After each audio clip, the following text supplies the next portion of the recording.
Derek Overstreet, founder of the New Millennium Group. We're a financial planning firm. We have advisors standing by right now to take your call. 888-999-6370. The reason you're going to want to call is we're going to help you retire 3 to 5 years before you thought possible. The way we do this is by putting together a step-by-step plan. So if you're one of those people listening and you'd like a plan in writing, give us a call at 888-999-6370. That's 888-999-6370, or go to utahsfinancialplanner.com.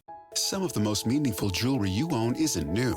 It's inherited. A ring from a grandmother, a necklace full of memories, but no longer your style. Duke's Jewelers reimagines family heirlooms into custom pieces you'll actually wear and love. Working one-on-one, Duke's designers honor the original story while creating something fresh and modern. Don't let meaningful jewelry sit unused. Let it live on beautifully. Visit Duke's Jewelers in Springville or online at dukesjewelers.com, where old stories become new treasures. Good morning, DJ and PK. It's 97.5, the KSL Sports Zone. Welcome in on a Wednesday morning.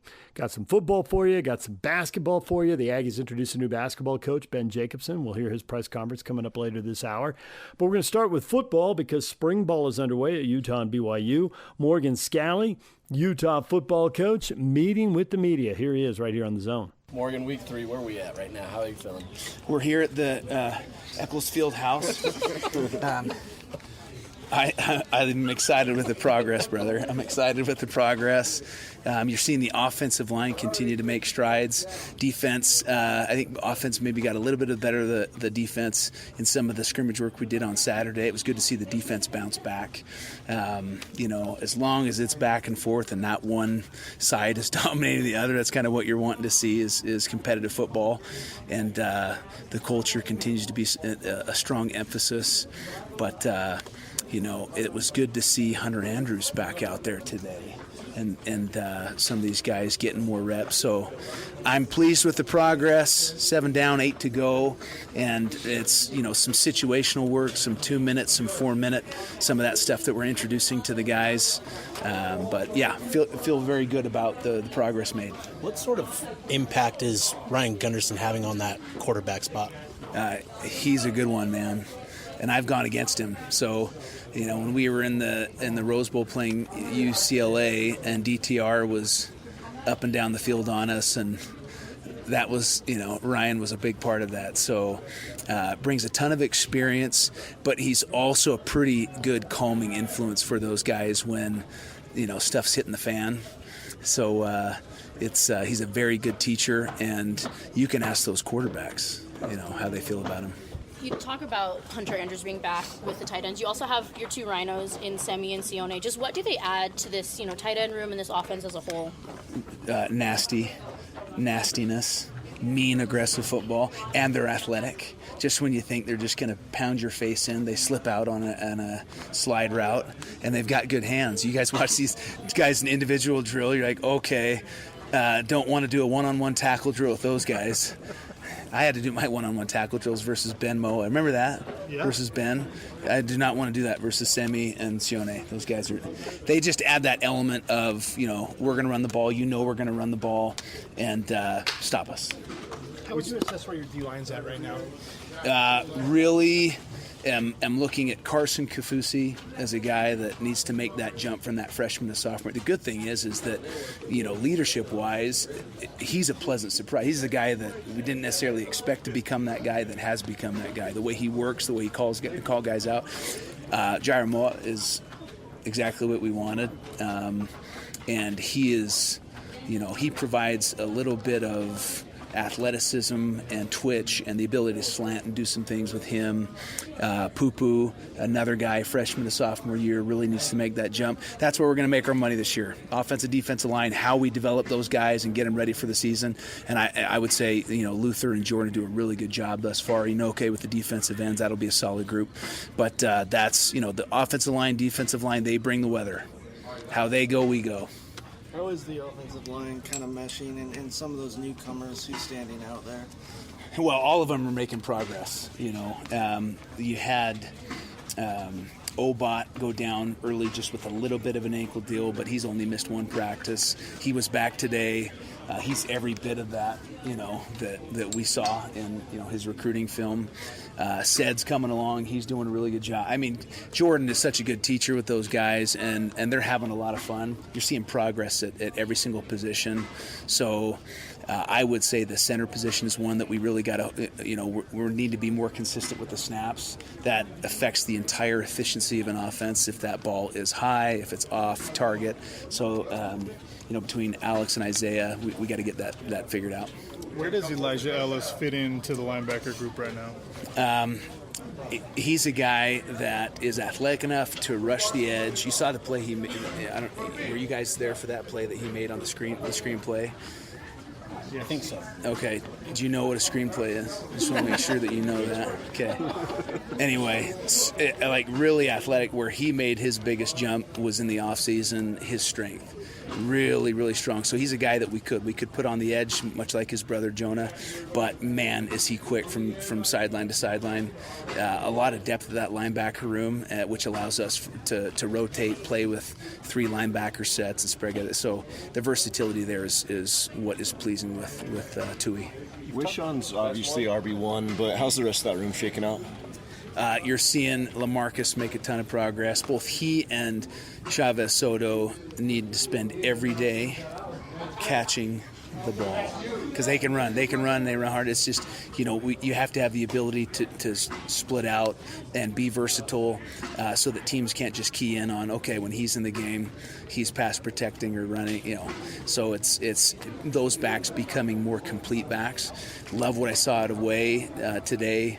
Physicality, leadership. When things aren't going right, he's the guy that you can hand the ball to, and he's going to give you everything he's got. And then Bray, the biggest positive so far is him. What he's doing, he's built his body up, buying into the culture. He had a play in the scrimmage on Saturday where Scholes, you see Scholes going for a touchdown on that deep ball, and he sprints and gets out in front and blocks. Like, that's what you want to see. It's team football, it's understanding, it's all our job to advance the ball. So that was fun to see. But Bray, I love his progress. There's Utah football coach Morgan Scalley. When we come back, we'll hear from BYU offense coordinator Aaron Roderick as he meets with the media. Stay with us. Good morning, DJ and PK. It is time to go to BYU football camp. Aaron Roderick, the offensive coordinator, meeting with the media. What do you feel is the strength of your offense with 1 week remaining in spring ball? I think we just have I think we have balance. I think we're going to be a balanced team. We can run it, we can throw it, and we have good size, and we're going to be physical. Do you feel confident with what you've seen so far from the running backs, not named LJ Martin, that give you confidence in that depth there? Yeah, Sione Moa is a really good football player. He's one of our best players last year till he got hurt, and the year before. And Devon Aka's doing a good job. Preston Rex has improved a lot. So yeah, we're going to be really very solid at running back. In your eyes, what are the biggest benefits of spring ball for your offense? Just development, just seeing guys grow a little bit each day. We're just trying to take each practice 1 rep at a time and try to get a little bit better every day. And each individual player, it's fun to see guys grow and improve and make a mistake and then learn from it and then not repeat that mistake and get it right the next time. That's what spring ball is all about. As far as the quarterbacks behind Bear, what have you seen as far as their progress goes? Doing good things. Trayson's a veteran player. He knows our offense very well. Has a lot of respect from his teammates. He's playing good football. Lots of confidence in him. And then Enoch Watson is learning what to do, but super talented. He's a very high ceiling guy, super athlete, live arm. He's just in the process of learning the offense each day. He's right on schedule to be a really good football player. Does that mean Trayson's the number 2 since he knows the offense and is a key piece in the locker room? He's been taking most of the reps with the 2s. Enoch's had some as well, and we're just we're letting that play out until we get to the season. But right now, Trayson's just got the advantage of having been here, and Trayson's doing a good job. What's your confidence level in those two guys if, heaven forbid, Bears should not? Yeah, I have a lot of confidence in both of them. Again, Enoch has a lot to learn, but his upside is very high. And in Trayson's case, I think Trayson's an underrated athlete, and he knows our offense very well. When he goes in, we don't skip a beat. We can operate at a high level with Trayson right now. Obviously, you're on the offensive side of the ball, but who on the defense has challenged your offense the most in spring ball? Oh man, there's a lot of good players over there. K. Duluave shows up every day. I mean, there's a lot of good players in our defense. They're flying around, and I don't. I think they're going to be just as good or better than they were last year. We were just talking with Kelly, and he noted the player leadership. Can you speak to maybe the leaders that have emerged on the offensive side? Yeah, that's one thing we definitely have. We have a lot of guys that have played a lot of football here, so you've got great leadership from Bruce Mitchell and LJ and JoJo Phillips has played a lot of ball.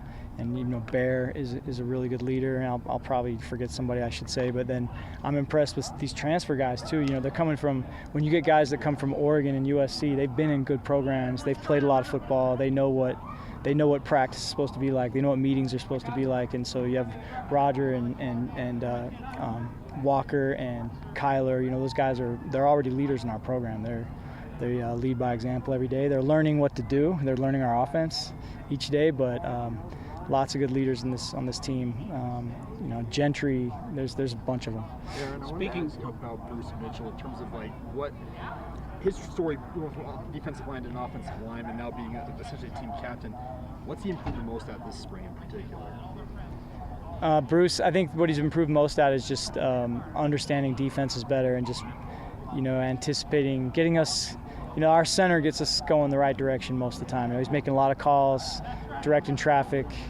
And I think he's played a lot of football now, and this spring he's sort of taken that next step now where always getting us in the right calls.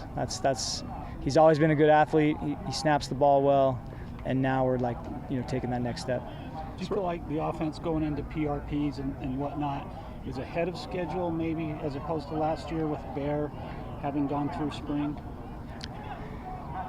Yeah, I guess you could say that. I don't want to act like we've arrived or anything, but I do feel confident about where we are right now and where we're going. And having, Bear got here so late last year, having him from January 1 through the spring, he's such a good leader, and he knows our offense so well. He's really smart, and so I'd say just in that, having his experience is huge. The left tackle position replacing Isaiah Jada, what are you seeing develop there? Paki Finau is playing with the first team right now, and we tried to recruit him in high school. We loved him in high school. We feel really great about having him now. He's doing a nice job, and Siwa's out there doing a good job too, but Paki's been taking most of the reps of the ones and has played very well. Ever since Bear arrived, you've been impressed with his ability to learn the playbook quite a bit.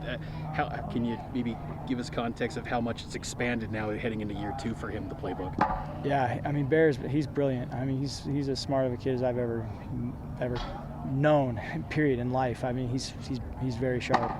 So yeah, our ability to give him 2 or 3 options every play and get us in the right play based on what the defense is doing is pretty fun. And it's, I guess sometimes it might be we hand the ball off and make 3 yards and nobody in the stands thinks it was anything special, but he just got us out of a really bad play and we made 3 yards. Sometimes it's just something like that. Sometimes it's getting us into a play that's a huge play, where he sees what the defense is doing, gets us to a different play, and we have an explosive play. So it's fun. He's a fun guy to coach. You've been around great quarterbacks with guys like Zach and Jaron. Does he kind of exude some qualities like those guys when they were young? Just the skill set of being able to take in so much info and putting it on film. Yeah, I mean, I'm reluctant to compare the quarterbacks we've had here to each other, but I always say though that all of them have more in common than they do differences. I mean, whether it's Zach, whether it's Jaron, Jake, Bear, all these guys are quick release guys that get the ball in their hands fast. They're good decision makers and they're good athletes, and that's consistent with all those guys. Now each one of them is different and has a few other things that differentiate them, but That's what we look for, is athletic guys that have a fast release and are good decision makers. Does he have another level to go to in terms of his arm talent, in your opinion? Yeah. Bear's a really good passer. I mean, we brought him along slowly last year because he just got here so late, and he was a freshman, and also we have LJ Martin in the backfield, so why wouldn't you just give him the ball 25 times a game, But Bear can throw the ball. If you guys saw in the bowl game, you saw in the Iowa State game last year, we won some games last year with him throwing the football, and that'll happen again this year too. What's been the biggest Last challenge? couple questions. Go ahead. Go ahead. Now that you've gone through almost all of spring with this receiving group, are you still confident that you have the right guys on the field that can keep up the offense as it was last year? Yeah, been happy with their development. JoJo Phillips has taken a big step forward. That injury he had last year was pretty serious. We don't talk a lot about the details and stuff, but that was a tough injury, and it hurt his confidence, and it took him some time to get back. And then the bowl game, it was like, okay, that's JoJo that we've been expecting, and I've seen more growth in him this spring. Kyler Casper's had a great spring. He's everything I thought he was going to be up to this point, and he'll be a big part of our offense. And I see Tay Nakua growing every day. I see Reggie Frischnecht out there improving. I'm going to forget somebody there, but there's enough guys there for sure. And then when you factor in that we have some tight ends that are good receivers, we'll have enough weapons. A lot of talk in college football about just the calendar. Do you still see value in spring ball, or would you like to see maybe this type of off-season practicing maybe shift to later in the calendar? Do you feel like this is still a valuable time of the calendar to get the most out of these practices? Personally, I like going early. If you get somebody banged up or whatever, you have more time for them to get back and get healthy. We don't really have a choice because our academic calendar kind of makes us go early, so I've just learned to deal with it. But I've also learned that this college football is ever changing, and it's adapt or die, man. So if the rules change and whatever, then we'll adapt. But I do like going early. There's BYU offensive coordinator Aaron Roderick. Before that, Morgan Scalley. Coming up next, we'll switch gears and go to Utah State, where the Aggies introduced a new basketball coach from Northern Iowa, Ben Jacobson. He's next. Stay with us. Make game day yours. Tickets, food and drinks, stats, and streaming. Everything you need is in the Utah Mammoth app. Download today and make game night easy. Download on both Android and iPhone. Tusk Top. Derek Overstreet, founder of the New Millennium Group. We're a financial planning firm. We have advisors standing by right now to take your call. 888-999-6370. The reason you're going to want to call is we're going to help you retire 3 to 5 years before you thought possible. The way we do this is by putting together a step-by-step plan. So if you're one of those people listening and you'd like a plan in writing, give us a call at 888-999-6370. That's 888-999-6370, or go to utahsfinancialplanner.com. I sold my car in Carvana last night. Well, that's cool. No, you don't understand. It went perfectly. Real offer, down to the penny. They're picking it up tomorrow. Nothing went wrong. So, what's the problem? That is the problem. Nothing in my life goes as smoothly. I'm waiting for the catch. Maybe there's no catch. That's exactly what a catch would want me to think. Wow, you need to relax. I need to knock on wood. Do we have wood? Is this table wood? I think it's laminate. Okay, yeah, that's good. That's close enough. Car selling without a catch. Sell your car today on Carvana. Pickup fees may apply. Good morning, DJ and PK. It's 97.5, the KSL Sports Zone. Well, Ben Jacobson, longtime fixture at Northern Iowa, 25 years, 5 as an assistant, 20 as head coach. Quarter of a century invested in that program, but he is now moving on. He is the Aggies' new coach. They had a press conference to introduce him, a little Q&A afterwards. Here are the Aggies with their new head coach, Ben Jacobson. This is special, and Cam mentioned it a couple times, and I'll get to it in my remarks. But it's special because of you guys sitting right there in row 2. Right? This is why we do it. Okay, this is why I do it for you guys that are sitting right there. Right? I appreciate you being here this morning, but just understand this is about you guys. Okay, I'm going to start with some thank yous if that's okay. President Mortensen and Camille, thank you. Thank you for taking time the half hour to come down and see me. That meant a lot to me, right? And in the process and in making this decision that you would take time to do that. So thank you. Cam and your staff, Ike, Emily, and Carter, you guys have been great. You can feel the energy and the camaraderie and wanted to make sure I was able to be a part of that. And I think that most of you understand this, and I'm getting to Cam. This guy's got a plan, doesn't he? And he's not afraid to share it. He's not afraid to talk about his vision and all of the places that we can go. And I appreciate that about you, Cam. And I can't wait to start knocking those off. Okay, really appreciate your trust in me. Our football coach and Holly came down to dinner the other night. That meant a lot to Don and I to get a chance to do that. Look forward to building that relationship. Thanks, Coach, for being there. My wife, Dawn, is here this morning, and we've got two boys. Hunter's 22 years old. Tanner's 20 years old. Hunter was on our team for 4 years and just finishing up his career. He's going to student teach and then be a GA. And I tried to get him out here, but he's pretty tied to that Cedar Falls community.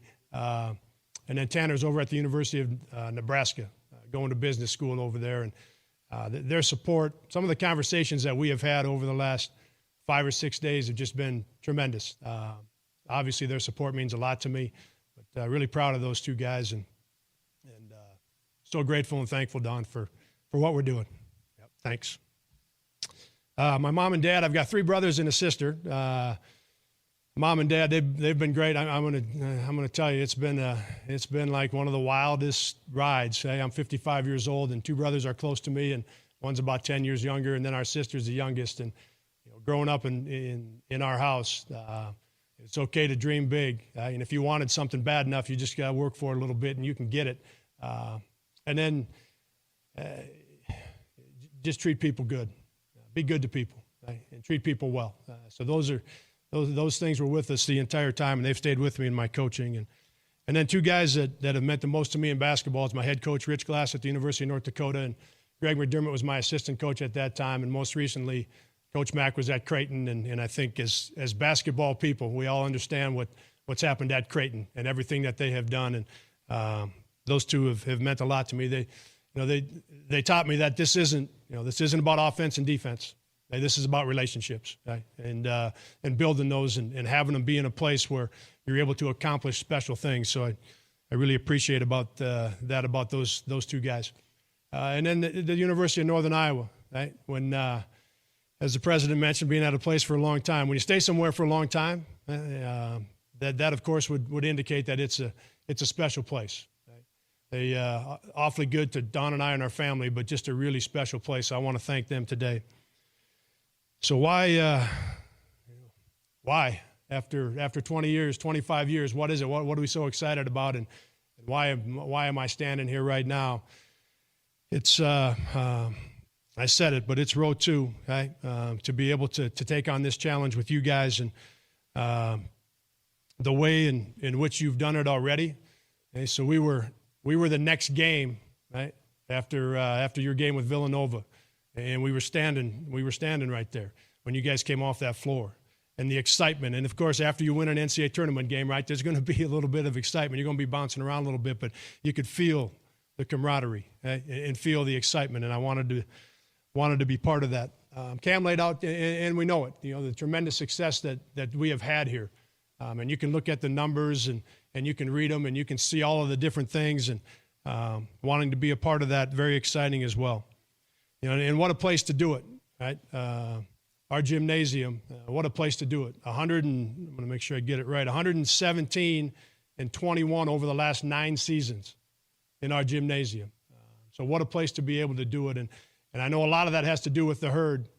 And I've watched a lot. I've been told a lot. So it's okay if you guys want to hoot and holler for just a second. Like, I would love to hear a little bit of the herd right now. And I'm excited about doing more, right? About the challenge ahead of us with the Pac-12, right? And challenging the herd to, not right now, but when we get back in there, being louder and doing more. And I'll challenge the guys when I get to that point. And one of those, and I said it we had a brief Zoom call. One of those things I talked about was, okay, that first weekend in the NCAA tournament, that's special, right? But there's a next weekend, right? And there's a next weekend after that. And what does that feel like, right? The excitement of that, with the new league and with our leadership and with this group. What does that next weekend look like and feel like? Right? Fortunate to have been there as a head coach, right? And want to do that together. There's a ton of excitement in that. I get most excited about people, right? All of you in this room, everything you've done for Utah State, continue to do. Our president, Cam, the guys in the team, that's what I get most excited about. You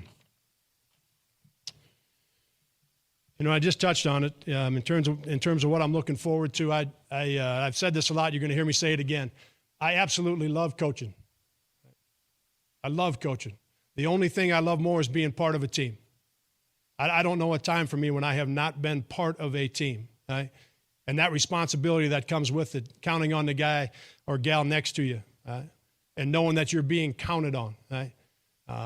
Man, I love doing this, right? And I'm as excited and ready as I've ever been.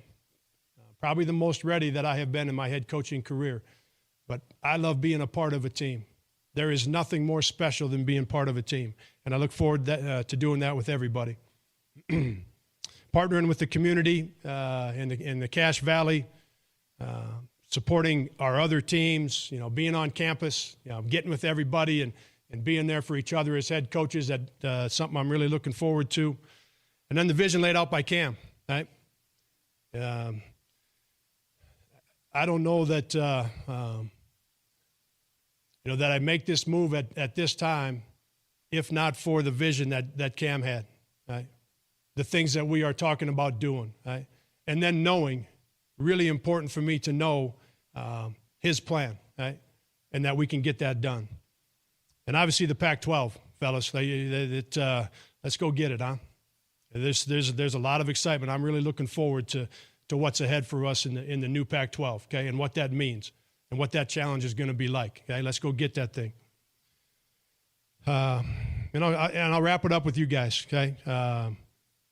And I mentioned this briefly again on that Zoom call. This is your program, okay? This is your program. The programs only thrive with leadership by the players, okay? Player-led programs. This is your program, right? I'm here to help you. This is your program. We're going to build relationships that extend far beyond hoops, right? Far beyond hoops. The things that you talked about, family, trust, real conversations, okay, that's coming, right, fellas? Far beyond hoops. Basketball, fast and physical, right? And we're going to play, and this is the part, right? Everybody stands up here and says we're going to play 1,000,000 miles an hour, right? As a head coach, fast and physical. Right? We've been doing it for a long time, right? Defensively, we're going to get in your way and we're going to fight you. Right? The individual battles, defensive rebounding. We've been in the top 20 in the country. Defensive rebounding percentage for most of the last 10 years. That piece of it's really important to us. It's really important to me. So we're going to fight you on that end. Right? But when we secure that rebound, man, it's all about the energy of the basketball, right? Hey, we got to go, right? And we've got to get that basketball moving, and we've got to get into the front court, and we've got to play. And I really look forward to that part with you guys. I can't wait to get to this afternoon. I've had this suit on 3 times in the last 6 days, okay? In this same tie, and I'm glad it worked, right? We're here together, right? But I haven't had it on that many times in the last 6 years. So, I cannot wait to get to this afternoon. And the reason being that we get together. Okay, guys? We get together and sit down and start going on this thing. And I cannot wait to get to this afternoon. And, you know, our everything that I've learned, fellas, our student body, right? The herd, our president, Cam, I'm going to tell you something. When people show this level of trust in me, right? When they show this level of belief in us as a team, right? We got a job to do, right? So for our fans, our student body, the herd, our community, they've earned it. Everyone in this room has poured a lot into this, right? They've earned it, right? And next weekend, right? What's that look like? The next weekend, what's that one look like? Then there's one more, right? We're going to knock that door down, fellas. Right? We're going to knock that door down. Right? Everybody in here has done a lot for us, and we're going to make sure that we pay that back. Guys, we got one goal. Right? Each year when we get started, we have one goal, and that's to have as much fun as we possibly can together. That's the one goal that we have. And I've got one expectation for you, okay? That you give everything you've got for the person next to you. Right? And not just on the team, but with the staff, in the program, in the room, that we give everything we've got for the person next to us. That's the only goal we've got. It's the only expectation I've got for you. The other things take care of themselves, okay? Whether it's in the Pac-12, home or away, right? We talk about the tournament the next weekend and the next. Those things take care of themselves. We're going to have as much fun as we possibly can together. Right? And we're going to give everything we got to the person next to us. And as we go through that, and I'll leave you with this, okay? This is the best time, right? It was a little bit ago for me, right? But I remember it. It is the best time for you as young people to have teammates and have this kind of support, right? The very best time. But when it's done, hey, whether it's 1 year or 2 or 3, when it is done, man, you got 40 years, okay? We need to set you up, right? Do everything we can to set you up for the year after, yes. But the 40 years, okay? Right? That's what I'm here for, right? I'm going to leave it there, right? The sooner I do, the sooner I get to these guys, the sooner I can get out of this suit and tie. I'm going to leave it there. It is great of you to be here today, right? And I cannot tell you how excited I am and proud I am to be part of Aggie Nation, right? And look forward to this journey we're about to get on, okay? Thanks again, fellas, for being here this morning. Look forward to seeing you this afternoon, okay? Go Aggies. Coach Jacobson, this is Jason Walker with Cache Valley Daily. Morning, Jason. Wanted to ask you about something where yesterday you were in another press conference, and it was at Northern Iowa, and not a lot of coaches have given exit press conferences. A lot of them kind of slink away and go to their next job, really at anywhere, but even Utah State. Just what kind of led you to standing in front of a media and saying, all right, I'm saying goodbye now? Yeah, 25 years is the reason. The relationships, right, with the people at Northern Iowa. Right? There's presidents and ADs and faculty and people on campus and people in the building that I've been with for a long, long time. Right? Those relationships, one, and then the most important part of it was the players. It's some of the things I just touched on. It's what I've been doing for 20 years as a head coach. Right? And there's twists and turns in this thing, and when the twists and turns go your way, it's easy. It's easy to stand up there, right, and talk about things, right? And it's fun, right? And human nature really leads you down that part of it, because you're excited about being able to talk about the successes and how well it's going. When it twists and turns the other way, right, and it isn't going to be as much fun, I talk with our guys about that. You do the best you can, right? And you've got to be willing to take those twists and turns as well. And so I certainly owed it to our players, right? and had some very, very meaningful and powerful conversations with our players at Northern Iowa yesterday. So I wanted to lead from the front a little bit, if you will, and continue to help our players grow and help them understand that you're going to be there, right? and you're going to show up when you're needed.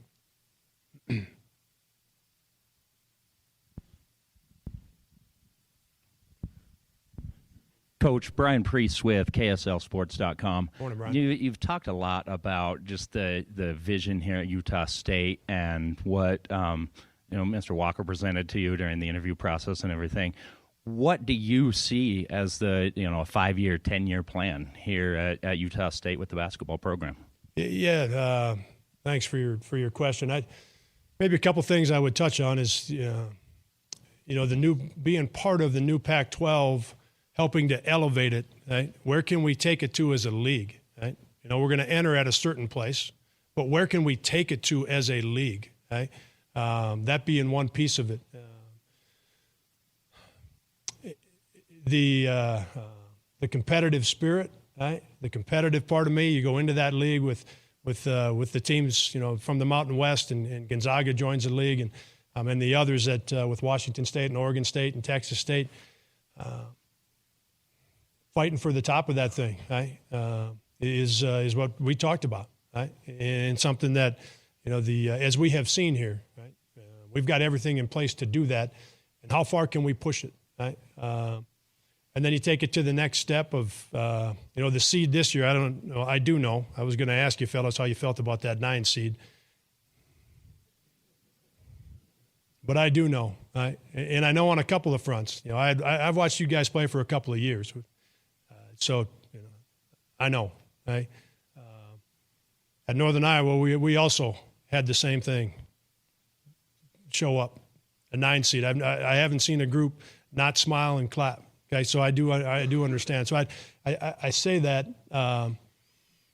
the ability now as we move forward, right, to do what we did this past year, what you guys did this past year, and have that result in a different seed. 7, 6, was that probably where we should have been this year, fellas? 6, 7, right? So the opportunity to have that happen in the new Pac-12, right? If we're doing our job, and we're going to, right? So from a competitive standpoint, I'm excited about those things, right? With everything that we have in the room, the support that we have that has been in place for such a long time, right? The alignment with our president and with Cam to be able to do those things on the competitive side. Right?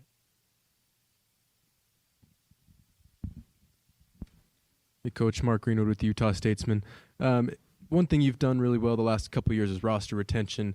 And as some of these guys here maybe weigh their future, the things that they're going to do, transfer portal, whatever it is, how do you kind of approach that over the coming days to continue that track record of roster retention? Yeah, the first thing will be, getting through is the wrong way to say it, but the rest of the morning and the lunch and getting to these guys, right, and having it start, right? They should, the questions and thoughts that they have right now are the ones that they should have, right? So we'll get started on it, and that has been our formula. That has been the way I approach things. Is we're going to sit down and start talking, right? They've heard the bits and pieces this morning, and they got a little bit of the Zoom call, and I hope and I think they can get a little bit of a feel for how I'm wired, and but the conversations really start this afternoon, right? And finding out what it is that they want. And what it is that I can do to help them, right? That's where it'll start. And then working hard at the relationships. And it's a short window, but it's 4 years, with the transfer portal and the name, image, and likeness. So we feel like we've got a good plan in place. It is one that has been very productive for us. But that hasn't. There's other things that I've had to do, but there's only been one thing on my mind, and it's these guys right here. That's the only thing that's been on my mind, and so we'll get started and get after those relationships.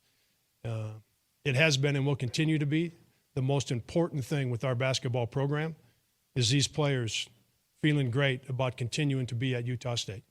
It's the most important thing to me, and I've got my staff here, and you could ask any one of them. Right? The most important thing to me is that they feel great about continuing to be here. So we'll get that started this afternoon.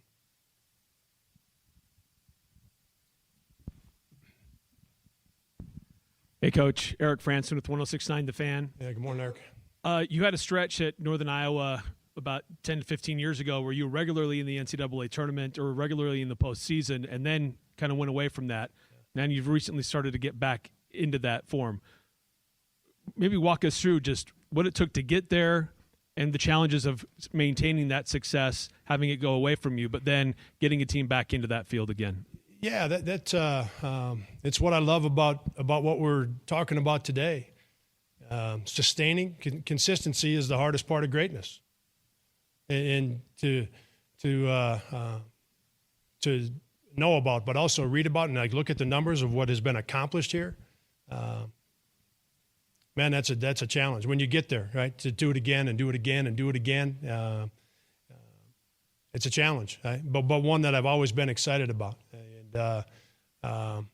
We've been very fortunate to have a number of different groups. Right? I was an assistant in 4, 5, and 6, and in the tournament, and 9 and 10 as a head coach, and 15 and 16 as a head coach. We won our regular season title in 20 and 22, and right on the edge of an at-large bid in 20 with COVID, and now these past 2 years, and they've all been different groups of guys. So we've been something that we've been really proud of. I think our approach has allowed us to continue to do that, right? To be able to come back again and again in terms of who we recruit and why we recruit them. The consistency of our approach in recruiting, our consistency on the day-to-day, right? The guys who know it's simple. It isn't complicated for us. Showing up on time is important, and and working at it. When we're together, working at it when we're not together. So you're building your confidence and the belief in what we're doing. Our formula isn't complicated, but we're very consistent with us, and I believe that's why we've been able to come back, again and again over the course of time.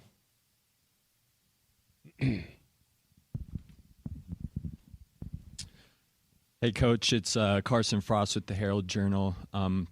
You mentioned you've been watching this team the past couple of years. Just what are some things about the style and like the product on the floor that excites you the most, and how are you going to install that in the system you run here? Yeah, there's enough similarities that excites me, Carson. In terms of the way we've approached things on the offensive side, defensively, there's some differences there. But in terms of getting in their way and being physical and rebounding, there's a lot of similarities there. The opportunity to watch you guys and watch Utah State, I think we've all heard it, and I may have said it earlier. That ball's got energy, right? That ball has got energy, and you see it when these guys are playing, right? That's a big part of it, right? And we talk about pace, and we talk about that ball popping around, and some of those same things. And without getting too into the X's and O's part, a lot of similarities when we get into that half court, right? With the zoom actions and and again, I'll be talking to these guys about all of that, but just a lot of similarities with watching them play, right? And the way they go about it, and how I feel about offense. So it excites me because it isn't going to be brand new for them, right? And I think that's something that we're going to be able to have good conversations about. And I'm going to, when I started and told the guys, this is your team, right? You like doing something, and it's been working for us, and we're going to keep doing it, right? It's not going to change just because I'm the head coach or I'm our head coach now.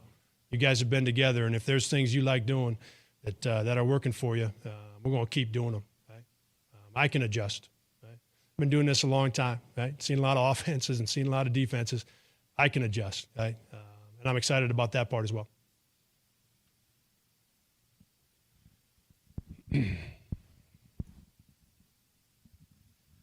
Coach, this is Jason Walker again. You mentioned earlier playing fast and physical. I know we're kind of talking about styles, but maybe I'm reading too much in the numbers, but they've talked about how your teams play a little bit slower paced, kind of deliberate. You saw it correctly. Yeah.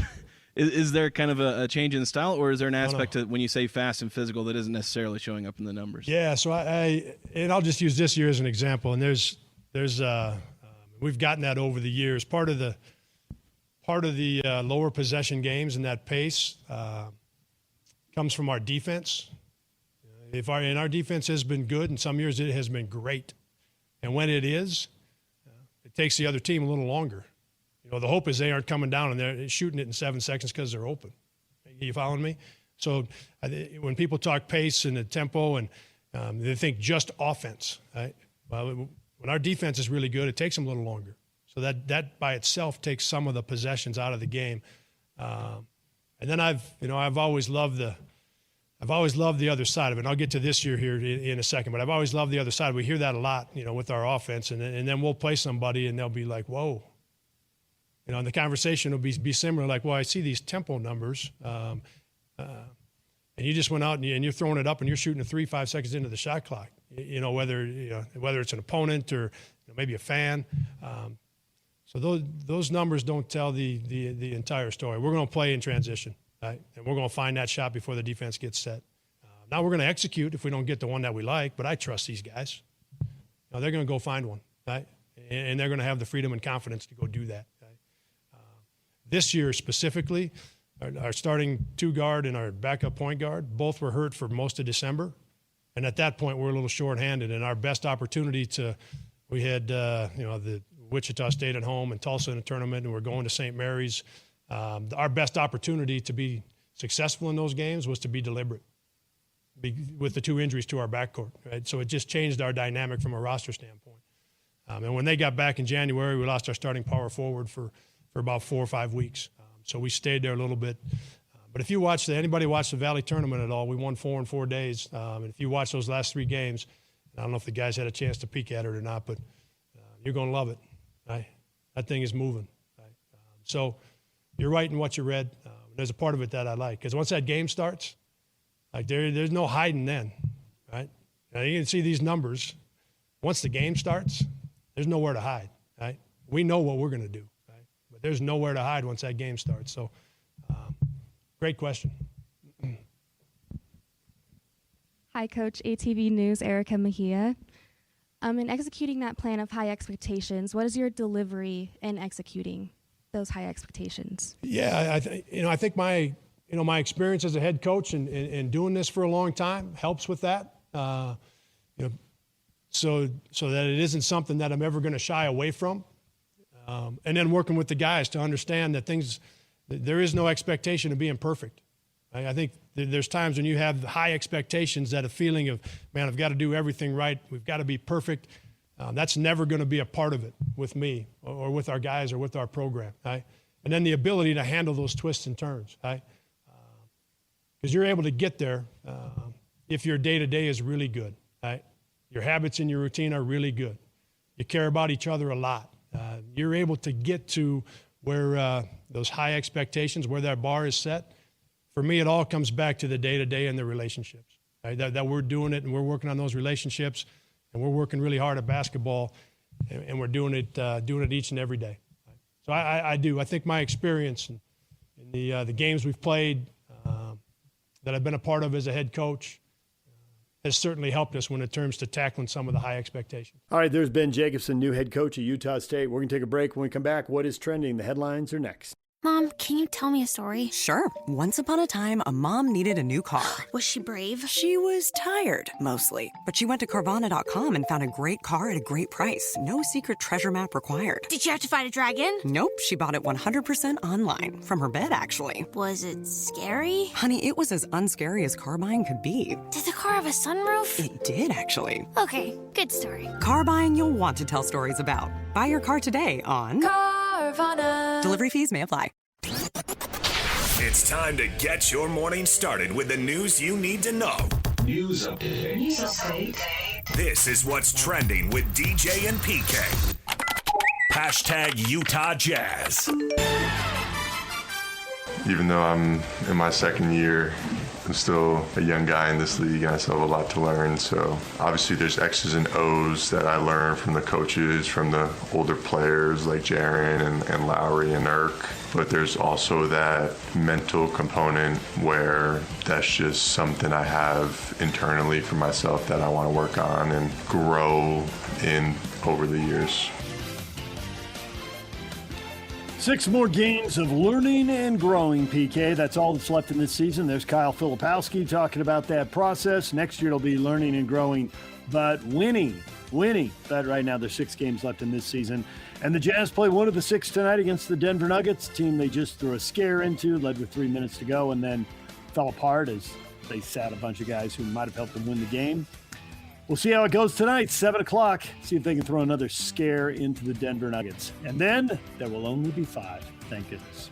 Well, I think Kyle, he's in his second year, and he can learn from Jaren and Lowry, and there's a lot of things he can do, and the X's and O's he can learn from the coaches and play, and then we move on, and in 10, 15 years I'll be retired, and then I'll get into life and see what I could do then, and maybe have kids and a wife, and then another 20 years after that, grandkids.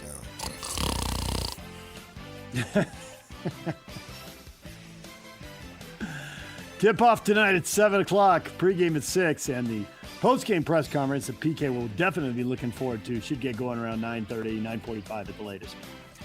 DJ and PK. #NBA. Why did you sell the Mavericks? Because it's a big emotional commitment, right? You hear the passion and everything. Now imagine going up and down like that every single game. That's hard. Yep. 2, my kids, they were coming of the age where they would be of the mindset maybe they want to work at the Mavs, and I didn't want that for them. You know, it can be abusive a lot. What do you mean by that? Meaning, you know, if fans don't like what you're doing or the team's not doing well, you're the worst human being on the planet, and they treat you that way. Do you have any regret? I don't regret selling. I regret who I sold to. Yeah, I made a lot of mistakes in the process, and I'll leave it at that.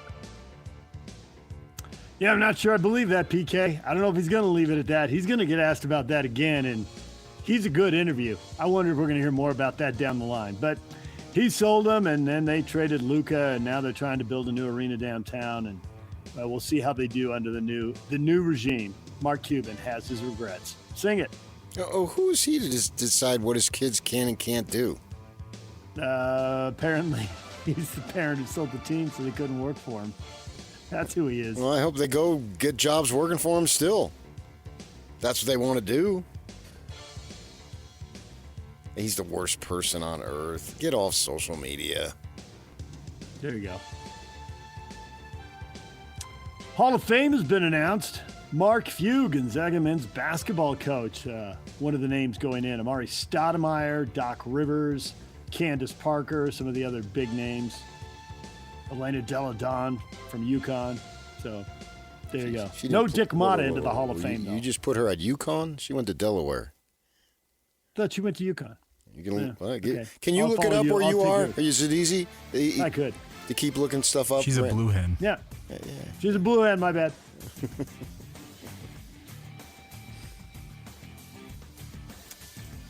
DJ and PK. #college basketball.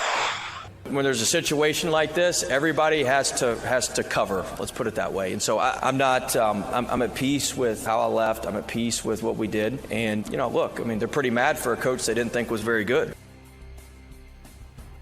Will Wade on leaving NC State for LSU. He wasn't there very long, PK. He bugs out and goes to LSU where they didn't want him. But that was a previous administration, so different people. And now he's at LSU. It's an unusual career path, to be sure. And he's just not going to try to explain it. Well, who didn't think he was very good after one season? Then why'd they hire him?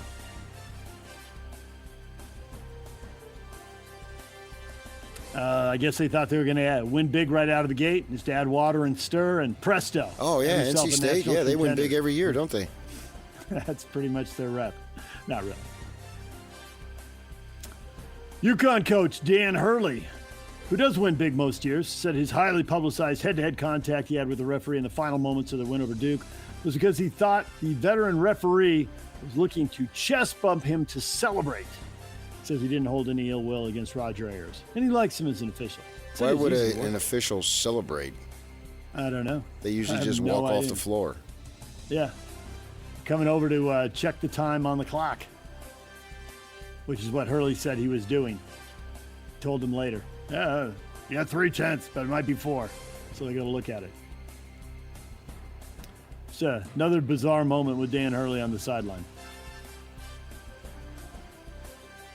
BYU women's basketball facing Columbia in the WBIT championship game this evening. Wichita, Kansas, 5 o'clock. It's on ESPN2. The BYU women trying to win a postseason tournament for the first time. There's things that are bigger than basketball. That was the big viral thing. Yeah, like everything is bigger than basketball.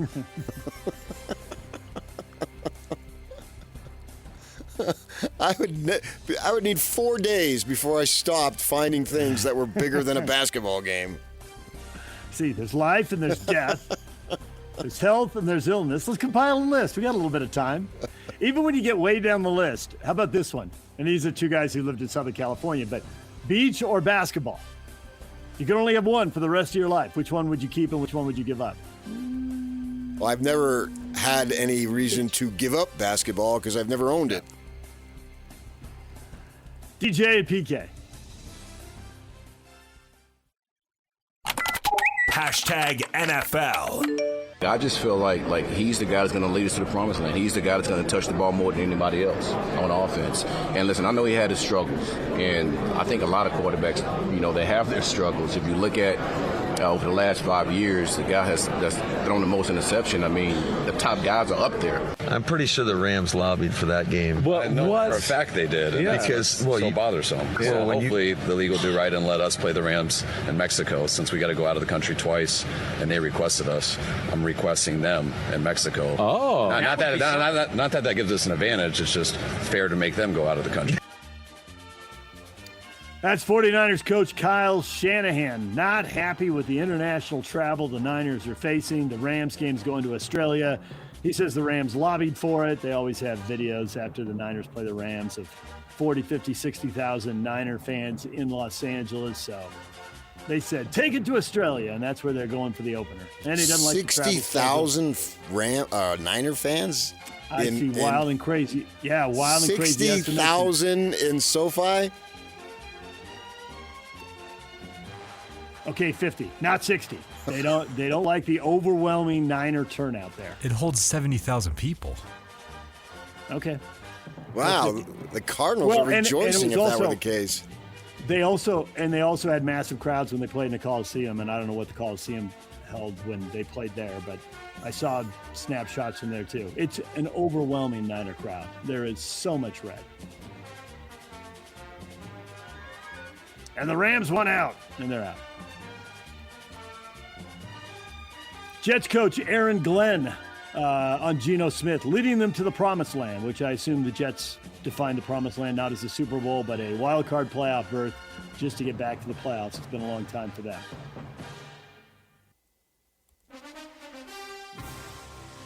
Also, the Jacksonville Jaguars will play their home games in Orlando in 2027. Their home stadium with an ongoing $1.4 billion renovation. So they're out of camping. They're out of their home field in Jacksonville, play in Orlando temporarily. And Aaron Rodgers is expected to make a decision on his status before the NFL draft. The Steelers waiting to hear if he's coming back or if they should draft a QB. I think they should draft a QB. Get on with it already? No, what if there's no good QB? You can have both. What if there's no good QB they like?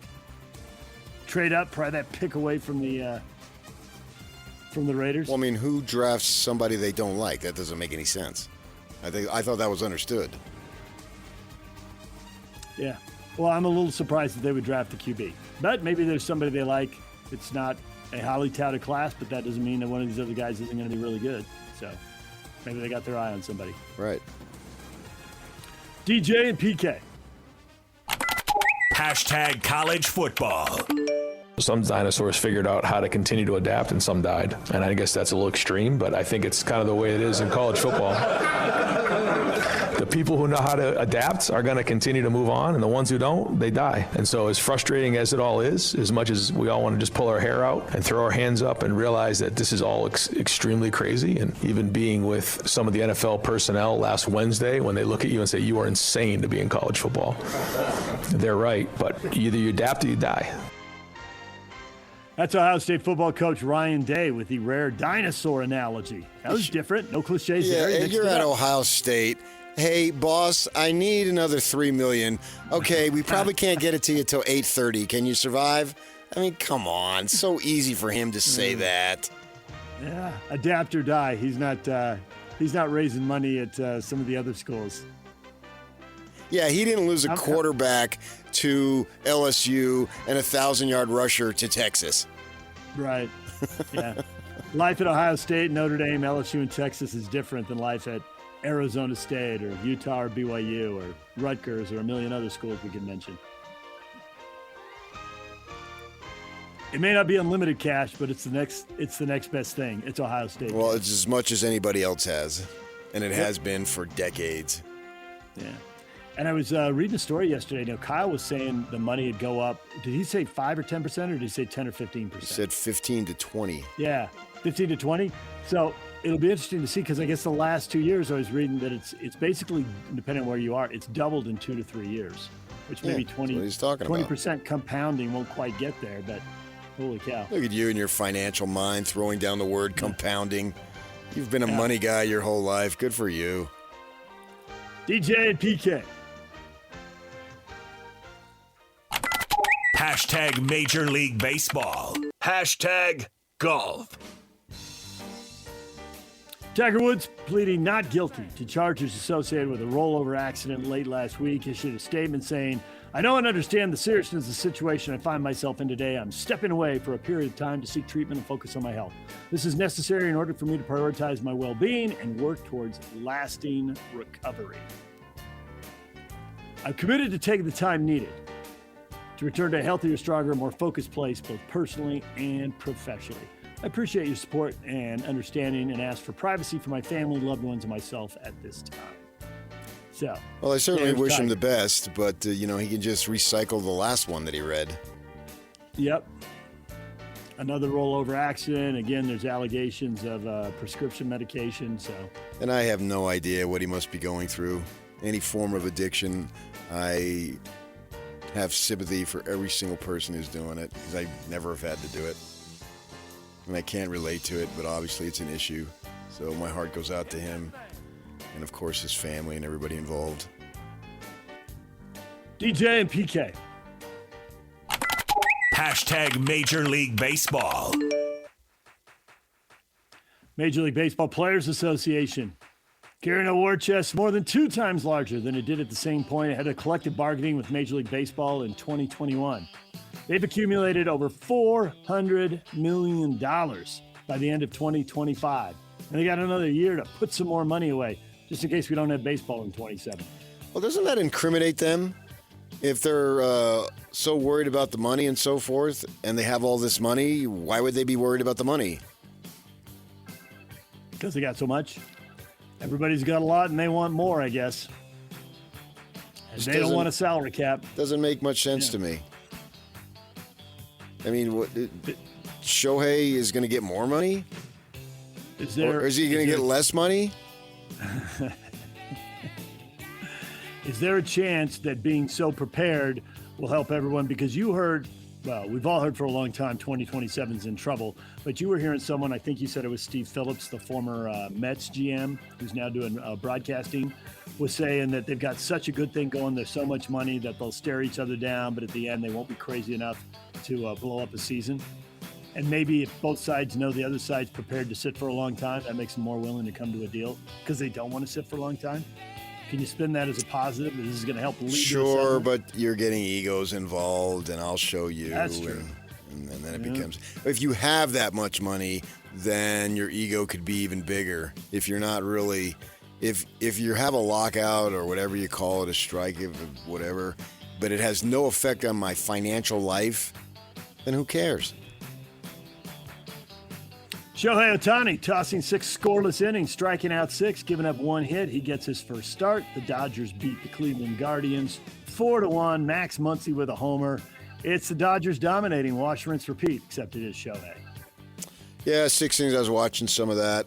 That was very impressive, going 6. I think that's his longest outing probably since he was with the Angels a few years back before he's had double injuries here. So just adds to it for sure. Yeah, he looked really good. And the good thing is, though, he traditionally sucks at the plate on the days that he pitches. I think there's some stats out there. So if you're looking to find a way to beat the Dodgers, you're essentially, now he did go 1 for 3, but you're basically taking his bat out of the lineup when he pitches. You can check those stats. I've seen them. So that's something if you're looking for a way to derail the Dodgers, which is impossible, but if you want to. So, and then the kid from the Diamondbacks, man, Jose Fernandez is probably the 40th Jose Fernandez to play in the big leagues. He's a rookie. In his very first game, he goes 3 for 4 with 2 home runs. Oh, you got yourself a keeper, a winner. I don't know. What is his name? Jose Fernandez. Can you remember that? Jose Fernandez. I'm going to try. I'd already forgotten it once. But there have been 40 Jose Fernandezes. I can't. I know. There's a long list of rookies who are doing really well. One of your other teams, your Phillies, got a debut out of Andrew Painter, who's supposed to be awesome and all that and got millions to sign and all that. And he debuted in Philly, and he was awesome, living up to the hype in game 1, and they beat Washington 3-2. So, bunch of young guys, which is great because now aren't we getting to the point where the guys who are young now will be reaching free agency right about the time the next 2 expansion teams start playing? If the timeline holds and Utah gets a team, hey, these could be our guys. They could be hitting the market, PK. Yeah, I look for Jose Hernandez to have a long, distinguished career with the Salt Lake Sluggers. Salt Lake Sluggers. Throw that name into the pile and see where it gets you.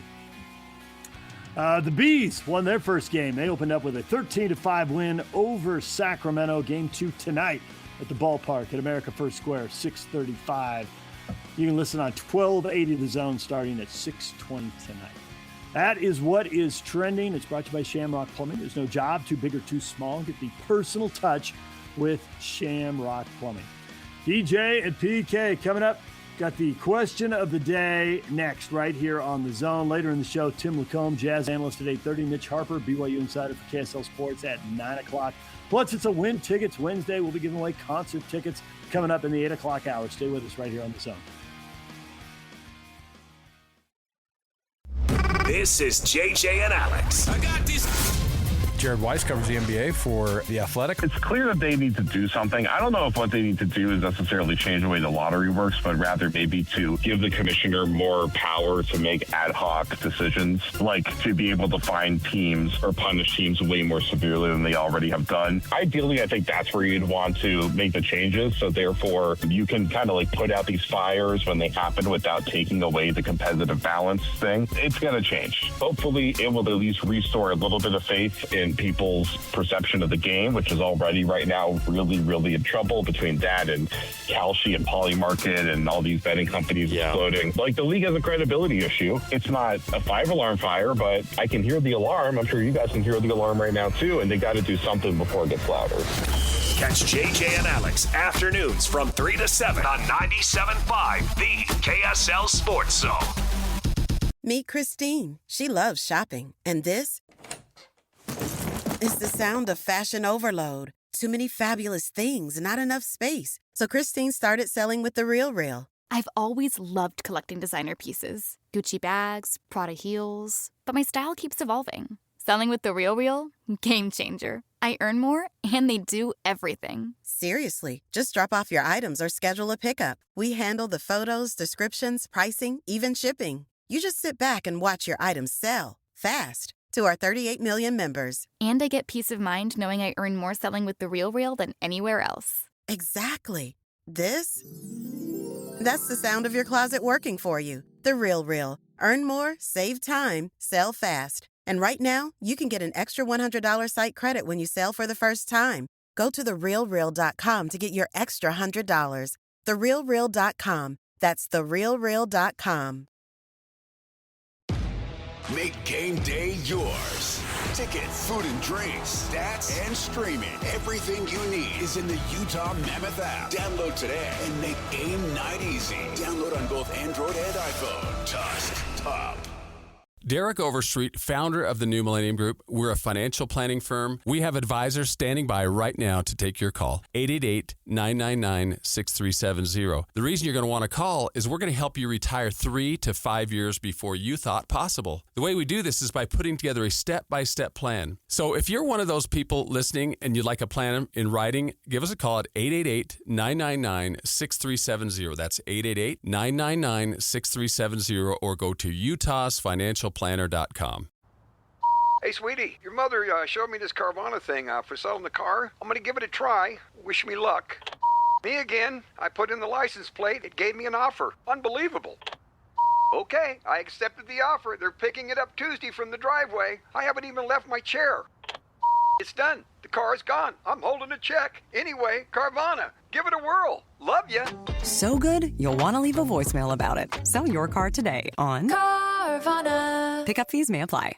The KSL Sports Zone and Beehive Meals are honoring people that impact youth sports in our communities. Nominate the youth sports volunteer you know for the Beehive Meals Hero of the Week at kslsports.com/contest. And listen every Thursday afternoon to JJ and Alex for the winner. It's the Beehive Meals Hero of the Week.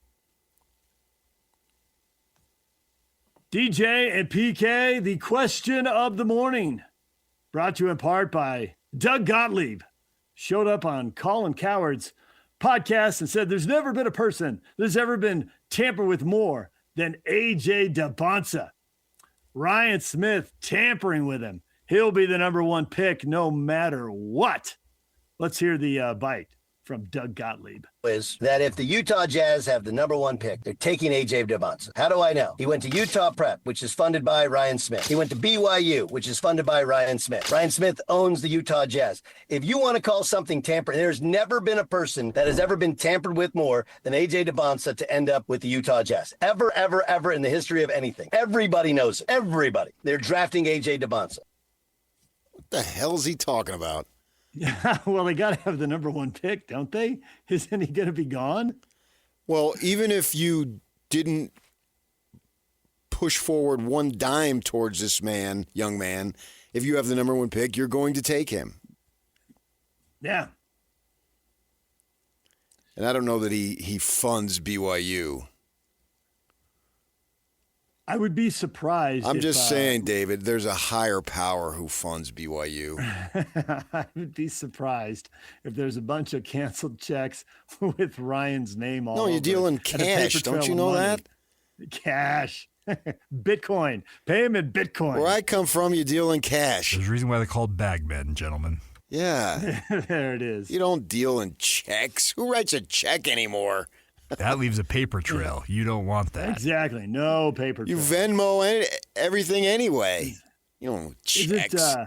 I don't think there'd be a Venmo trail either. I haven't written a check in 30 years. Well, I believe that. If anyone had written a check, it's your wife. But we'll see if she prefers cash or Venmo. Well, I'll talk to her next time about that. You're not doing that. She's handling that. Yeah. We have our assigned roles, and that's not mine. There it is. She saw your math. Hand that over to me. I don't like your math. Checks. I assume AJ Dybantsa is going to whoever picks him number one. I mean, for the whole tampering thing to work out in the draft, is he going to hold out or leverage? And we haven't seen that in a long time. I don't even know the last time we saw that. That'd take something extraordinary. Well, if you're going to make those. You wouldn't hold out. You just go back to college. Yeah. Yeah, you're right. You don't hold out when you're a senior and you're out of eligibility, so no one holds out anymore if you do. But him going back to college isn't going to get him to Utah in the next draft because presumably Utah is going to win a lot more games. Well, unless nobody took him and didn't want to waste a pick, thinking, well, he might go back in again. You do what Kobe did and just tell him I'll go back, trade me there. And Kobe slid to 12. Yeah, but the problem was that Kobe, even just not playing college ball, because, in those days high schoolers could come out, which I think they need to restore that. Nobody really knew. We didn't get to see him. The world didn't get to see him on a stage that Dybantsa has been able to exhibit. Plus, now, with these things going on television, these preps, these traveling high school teams, so to speak, they're on when they're not even in college. So I had seen him play like Cam Boozer, both Boozers, but particularly Cam. Yeah. I saw him play 7-8 times on television before he got to that level. I can recall having conversations over the telephone with Pace Mannion when I'd watch his son play, and it was not in at a professional level or collegiate level. So I think that's a little bit different. I wonder if AJ decided, hey, I'm going to put my name in and then take it out. Could he be drafted? Even would he be eligible to be drafted? So no one would take him in that way. And if he did that, or if somebody took him anyway, what would be the rules on that? Because we've all seen him play many, and the professional scouts, I'm sure I've seen him. We've seen him play 35 games. They've probably seen him play 70, 80 games because he plays in the 18 and under and the 17 and under and all that 19 and under and all that stuff. He's had 3 years of that playing for Team USA. So certainly those games are obviously scouted. He was a Massachusetts Player of the Year when he was a freshman in high school there, before he went to another academy, before he went to this one in Hurricane. So he's been on the radar forever. I mean, it's just, I think Gottlieb needs to get himself some publicity, and he does a good job. He used to have a radio show, and he would do this little around the sports world spiel. He must have had me on 10 times. For some reason, his producer got my name when it came time for anything Salt Lake. And they would call me, and you would just do a little hit. They would hit a topic, and you'd go, and then he'd say, "Oh, thank you," and on to the next one. We didn't. Really, I may have had a few interviews, but I just remember. I remember sitting in the car at the gym, thinking, "Okay, this is going to take 2 minutes. I can do it before I go in." And do that type of thing. And so he's managed to keep his name out there. I appreciate that he's willing to give opinions on so many subjects that. Why, but he's willing to do it, and this is another example. If there's something that's going to come of this, it just seems like he's pointed in the wrong direction. I don't see why it would have something to do with the draft. And I think he's the number 1 draft pick, no matter who has the number 1 pick. Having said that, if it's about tampering and building this relationship, wouldn't it be for when he hits free agency, whenever that is? If you want to raise eyebrows then, what kind of money do you leave, and what kind of situation do you leave? What kind of money do you accept, and what kind of situation are you going to? Well, the fact they've had this long-running relationship with Dybantsa from a year at BYU or prior to that in Hurricane, is that going to pay off when he hits free? But that's still years away. Yes, it is. So the fact that somehow him having his previous relationship and having built some kind of relationship with Ryan Smith would pay off in him coming to the Jazz seems like, well, that's got to be 5 years out. Okay, but that puts him at a whopping 24. Yeah, right. So it's like, if that's the game, they're not playing it to win the game on draft night. Now it's just, well, do the lottery balls bounce your way, and then is he on the board when you pick? Is there a chance you can get him at number 2 that somebody else will take Peterson number 1, and he'll fall to you at 2? Yeah, but if he says he's not going to sign and Kobe could use college as leverage, there might be somebody who says, well, maybe we can get Keontae George and picks. So, I mean, there's ways to go about it if he and his father and whoever his handlers are. Yeah, I think that's possible. If that happens on draft night, then Gottlieb can go back on the podcast and drop a big old "I told you so." Well, but the thing that I disagree with, I don't believe there's a definition of fairness, and I don't want to hear. Once you introduce fair, then everything, it's like the referees. If I complain about a call in the fourth quarter, I can't overlook a call in the first quarter. If once I introduce the referees, I don't get to pick and choose which ones I want to introduce. And the word fair, once you introduce fair, that's not fair, then you've got to go through everything in your life that has been slanted toward you that was fair if you're complaining about something being unfair. You don't get to pick and choose which fairness you think is outrageous, right? It's the same thing with the word tampering. Tampering needs to be eliminated from sports definitions and vernacular because it goes on all the time. And is Utah State complaining about fairness when they played on a Sunday night and Monday afternoon the reports were that Calhoun was gone? And but my gosh, if a kid's father took a phone call, well, that school XYZ is tampering. But over here, it would be just fine. How about that? I don't really understand that as far as that goes. So we need to eliminate the word tampering. There's no legal consequence to that anymore. So stop it. Right? We heard about the LeBron and the guys on the Olympic team conspiring to go play together, right? Well, okay, fine. That happens all the time. We need to stop that. And so Ryan Smith has a relationship. Ryan Smith likes to be around celebrities and all that stuff. He's got the money, so now he gets to be one. Who wouldn't want that, right? The game's over the other night, and there he is yucking it up with Sam Merrill. That's the company that he keeps now because he hit it big financially, right? If he was a school teacher, he can just be another guy. But now he gets to be a billionaire and the celebrity that comes with a billionaire. So he can talk about, I was in Europe and I was playing with Rory, which is a conversation we've had. Well, good for him. I get to play with Eric Hammond, my friend, on Saturday. And that's awesome for me. Right? So he has a relationship. Hasn't Eric hooked you up before? I've hooked him up. He needs to start hooking me up. Oh, really? Okay. Yeah.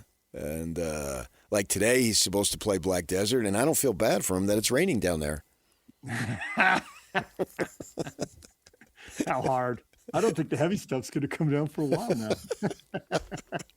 You got a tea time. Just keep going. And that'll get back to him, I'm sure. That's why I said that. So that's who his friends are. So is he really tampering?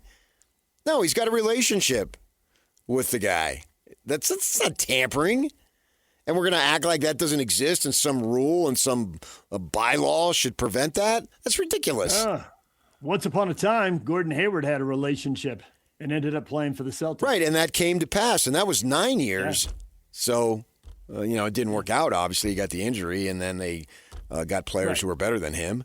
The idea of Dybantsa playing for the Jazz at some point in the next 10 to 15 years absolutely rings true, and I hope it does happen if that's what the kid wants. If he wants to come here, and that would be great. And obviously, he likes it here, and yucking it up with the women's team the other night as they won the game that got them to the Final Four of this tournament. Yeah, it warmed everybody's hearts to see this man, this young man, who already is a millionaire, acting like he's a 19-year-old. How about that? Isn't that refreshing? And having fun with classmates in this big business that is basketball, that he's already been a part of for a number of years, acting like these are my classmates. I know these young lady basketball players, and our season's over, so I'm going to go support them. Who didn't feel good when you saw that?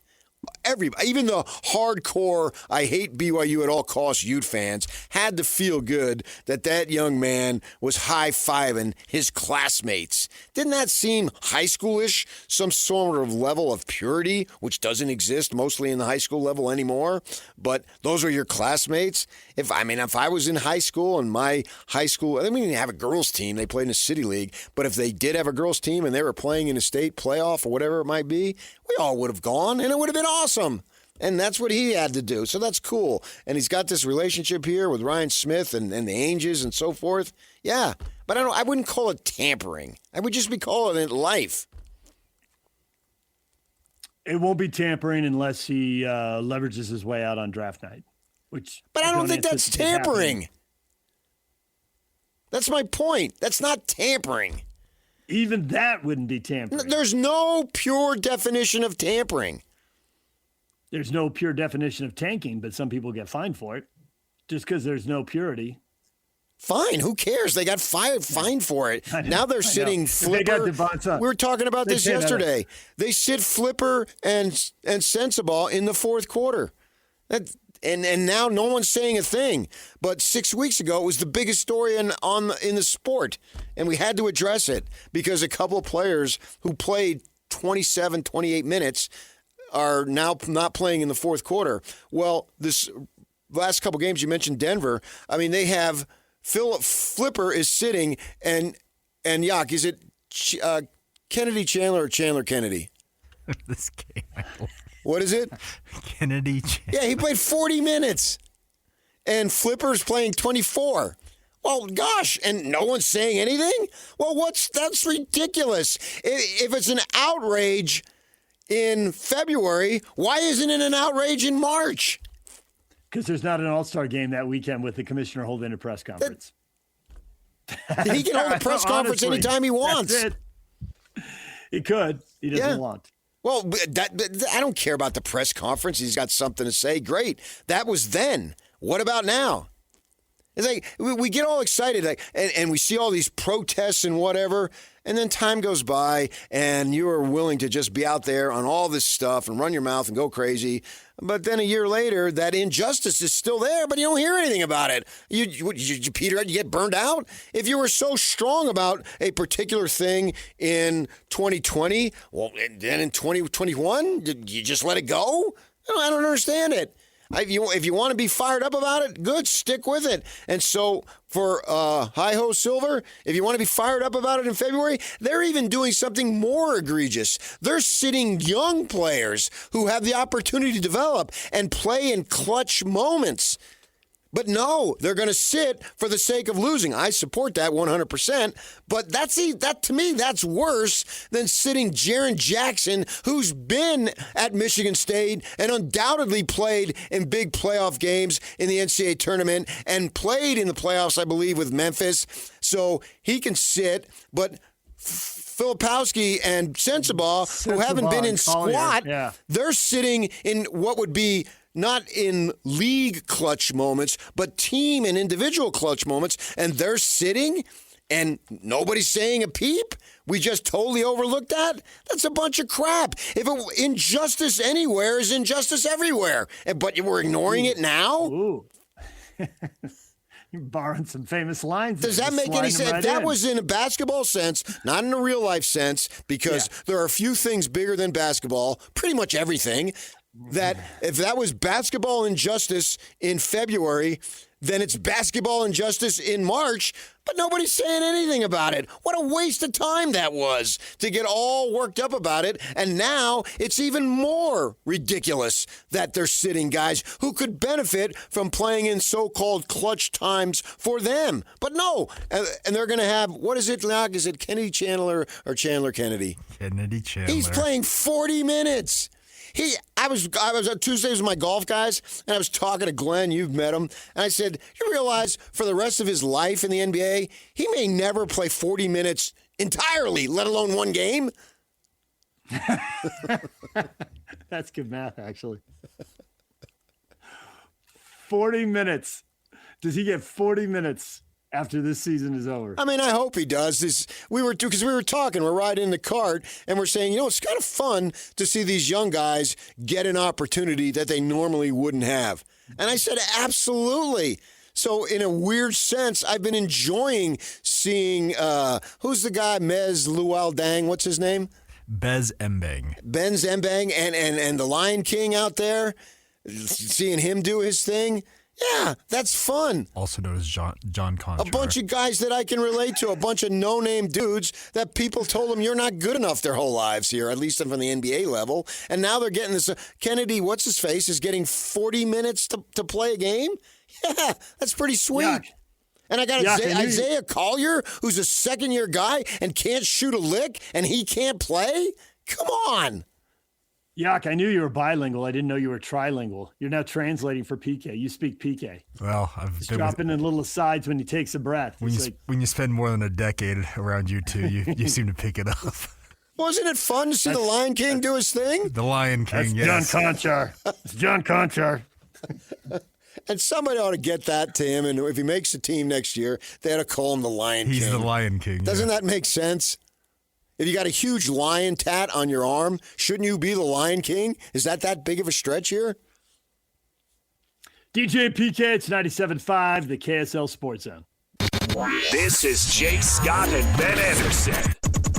Ace Bailey, he didn't come in, kick in the door and say, this is my team now, everyone. Absolutely, that's a big part of it. But which I think is a great sign, actually. Had the Jazz needed Ace to do what he did last night all season, this would have been a team that had a good rookie and had a really long future still ahead of them. Yeah, nothing else. And that's not going to be the case. And that's where this really gets interesting for me with what does Ace's future look like. But him doing this now is probably the best time for the Jazz. Nobody else is playing. He's just getting a lot of opportunity. He's getting a taste of what this stardom looks like. And then he's got to come back and fit in with another roster next year. Yeah, he's got the pull-up. He's got the three. Man, that's a good-looking shot. Yeah. He's bouncy. Yep. He's blocking shots. Yeah. Yeah, it's everything you want to see from a rookie making progress. Catch Jake and Ben weekdays from 10 to noon on 97.5, the KSL Sports Zone. DJ PK, it's 97.5, the KSL Sports Zone. PK, we got our first extended look at or listen to from Utah State's new basketball coach. Your immediate impressions of a guy who sounded like he was clearly already recruiting his own players to stay put, as you might expect. I guess that was the first thing I took away from that press conference. I think it's obvious it's time for Mark Few to retire because there's a new sheriff in town. Move over, Gonzaga. Right. The Pac-12's got a new beast. Yeah, you're going to rue the day you left the West Coast Conference. We got ourselves Benny Jacobson. And he ain't going to be bending any knee to Gonzaga. I'll tell you that right now.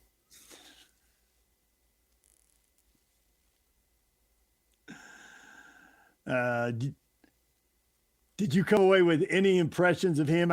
He talked about the whole, play fast thing, but then he had the explanations for why they play slow. So he's a college basketball coach. They'll just adapt to playing whatever they have to do to win. Yeah, when I listen to him, man, I want to put my hand in the dirt and hit somebody.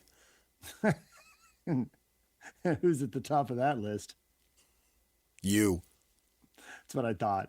I thought that was probably going to be the answer. We had the Rev Golf Tour guy in here yesterday, and you can go, what's that website, Yak? GolfRevTour.com. Yeah, you can go check that out if you want to play in golf leagues where you don't actually you don't play the same course every week. You can play a bunch of courses, and you're in this league. It's not a virtual league; it's an actual league. Yeah, you're on tour. So you do it like he used the example: Talons Cove, Sleepy Ridge, 1 week, and you got a week to play anyway. So he's in here, and we ran that the whole thing yesterday. His remarks we ran, and so the guy says to me, "Man, do all coaches say that?" I said, "Yeah, they do. It's pretty much the same thing. I mean, there are going to be certain parameters, but if you stuck up guardrails like on a bowling alley lane, 99% of those comments would be within those guardrails when they first take over the job. And so I don't hold it for or against them. It's what you say and away you go. And the actions of that, we know what they're going to do and how they're going to say it. And then we get to see what the roster looks like in the coming months and what type of talent he puts out on the floor along with the coaching and everything that is involved, because I think you need everything from A to Z to run a successful program, and then we'll be able to see the results. I have no reason to think that he's going to fail, but, those press conferences are sort of blah, blah, blah. Well, he got through the blah, blah, blah portion of it, and now we'll see here in the next few weeks what the transfer portal looks like, who he's bringing with him from Northern Iowa, and which probably a little limited there. I think 4 of their top 6 scorers were seniors. I think, are we past the point now where seniors can still somehow magically come up with another year of eligibility? I think mostly, but, who knows? I mean, the quarterback for Ole Miss ends up getting another year. Did he? Yeah, he got the magic He year. had to go through some legal rank finagling, but he got it. And it's all basketball more than any sport that we have here in the college game can change so dramatically because there's fewer kids, obviously. And so who do they attract? Who decides to stay? Templin put his name in there.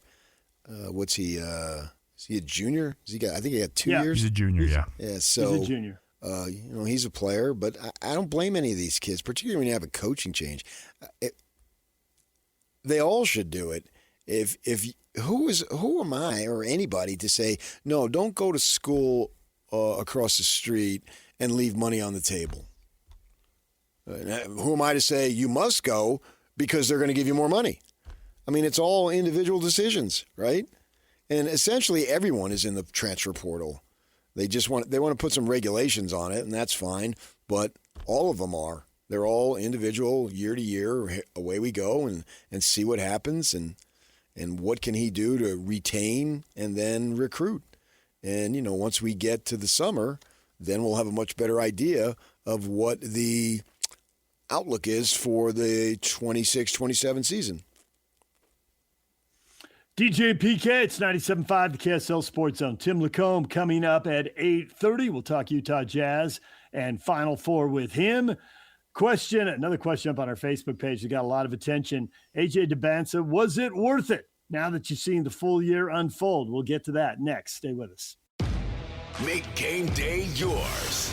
Tickets, food and drinks, stats, and streaming. Everything you need is in the Utah Mammoth app. Download today and make game night easy. Download on both Android and iPhone. Just top.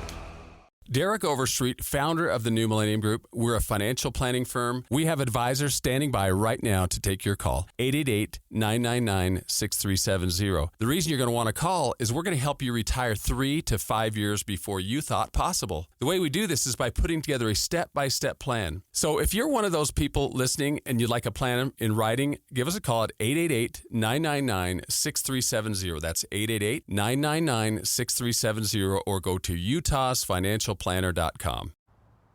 Hey, sweetie, your mother showed me this Carvana thing for selling the car. I'm going to give it a try. Wish me luck.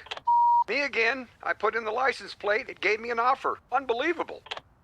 Okay, I accepted the offer. They're picking it up Tuesday from the driveway. I haven't even left my chair. It's done. The car's gone. I'm holding a check. Anyway, Carvana, give it a whirl. Love ya. So good, you'll want to leave a voicemail about it. Sell your car today on Carvana. Pickup fees may apply. DJ and PK, it's 97.5, the KSL Sports Zone. It's a Win Tickets Wednesday. Caller 12-801-575-ZONE wins a pair of tickets to see Weezer with the Shins and Silver Sun Pickups at the Maverick Center on September 15th. Caller 12 right now, 801-575-ZONE. Yak is waiting to give those tickets away. Call now. All right, PK, we got a question up here. You put this up on Facebook, summarizing the college basketball season as it winds down. Was AJ Dybantsa worth it for BYU? And Scotty Davis channeled my answer. Most of the answers broke into two groups. Scotty was over in a third group, though. Scotty says, ask the people who paid the money for him. I didn't. So he was definitely worth it for me. For the average fan, I would think he's absolutely worth it. The two groups, though, Chris, clearly not. They finished in the middle of the conference and made a first-round exit in the tournament. But then we got tons of people. Rob, a trajectory changer for the perception of the program, 100% worth it. Case, why ask the very obvious? Don't be silly. Was Danny Ainge, Jimmer? Please. Time will tell, Hector says, but I think 100% yes. It wasn't the season we expected, but the exposure BYU got and to possibly having no number one in the draft is huge for the program and for recruiting. So there are people thinking that this is elevated BYU going forward. If for no other reason than they look at it as a program that will spend real money, which is now the biggest part of recruiting. Yeah, but I think they were going to do that with or without Dybantsa. They're going to spend the money. With or without him. They made that decision, and these boosters, these entrepreneur billionaires, spiels, Riley Jensen was talking about, he's got a friend that works for BYU who told him that there's 4 billionaires that live within 15 minutes of the campus or something. I forget the exact distance, but whether it's 15 minutes or 20 minutes, what difference does it make, obviously? And they're big BYU fans. So I don't think that Dybantsa is going to bring in any more money. I think the money was going to be there irregardless because they made that decision. If you want to say the season was disappointing, that's fine. But just imagine if you didn't have him. It would have been awful. That'll look like. Yeah. I know. And in terms of NCAA tournaments, you would have lost momentum. Because if you go to the Sweet 16, as they did last year in KY's first year, and then turn around and don't go at all in the second year, well, that's a loss of momentum. So, yes, the season didn't turn out from multiple factors to be what you wanted.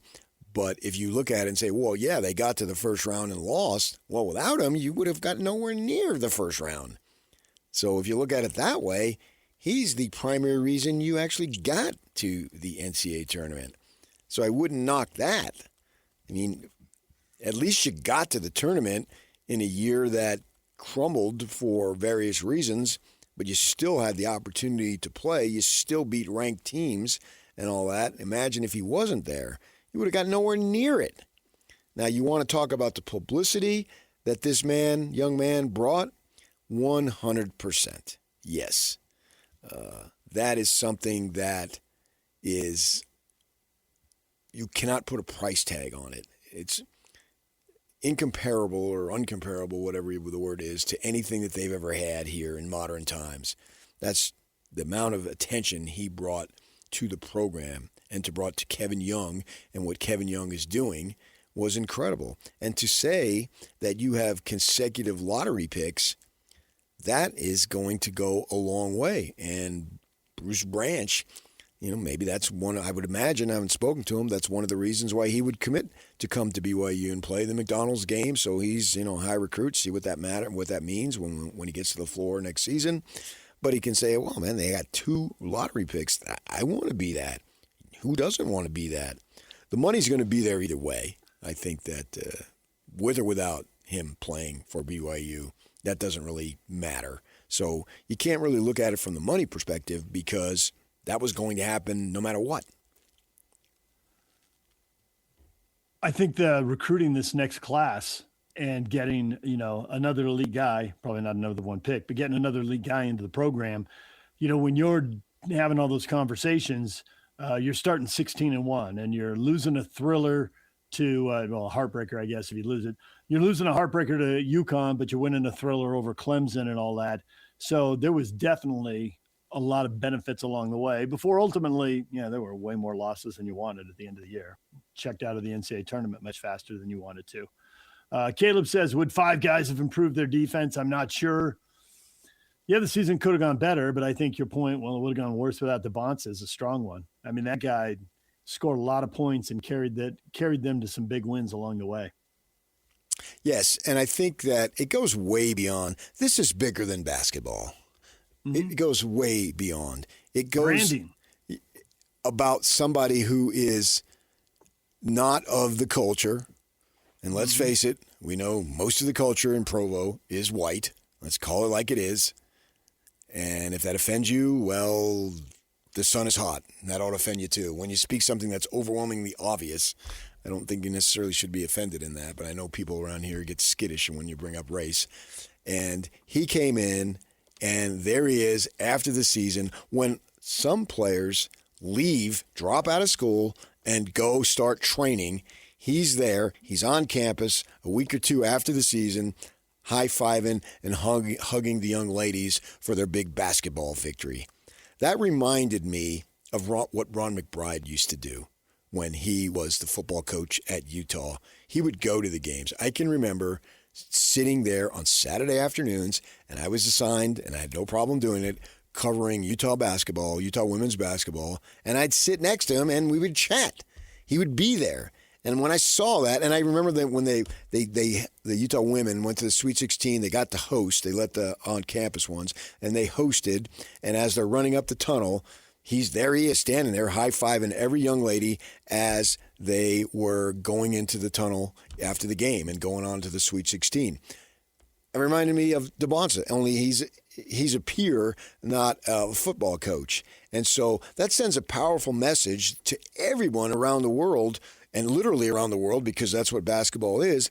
Hey, you can come here. You don't have to be a church member and still have a great experience and have fun.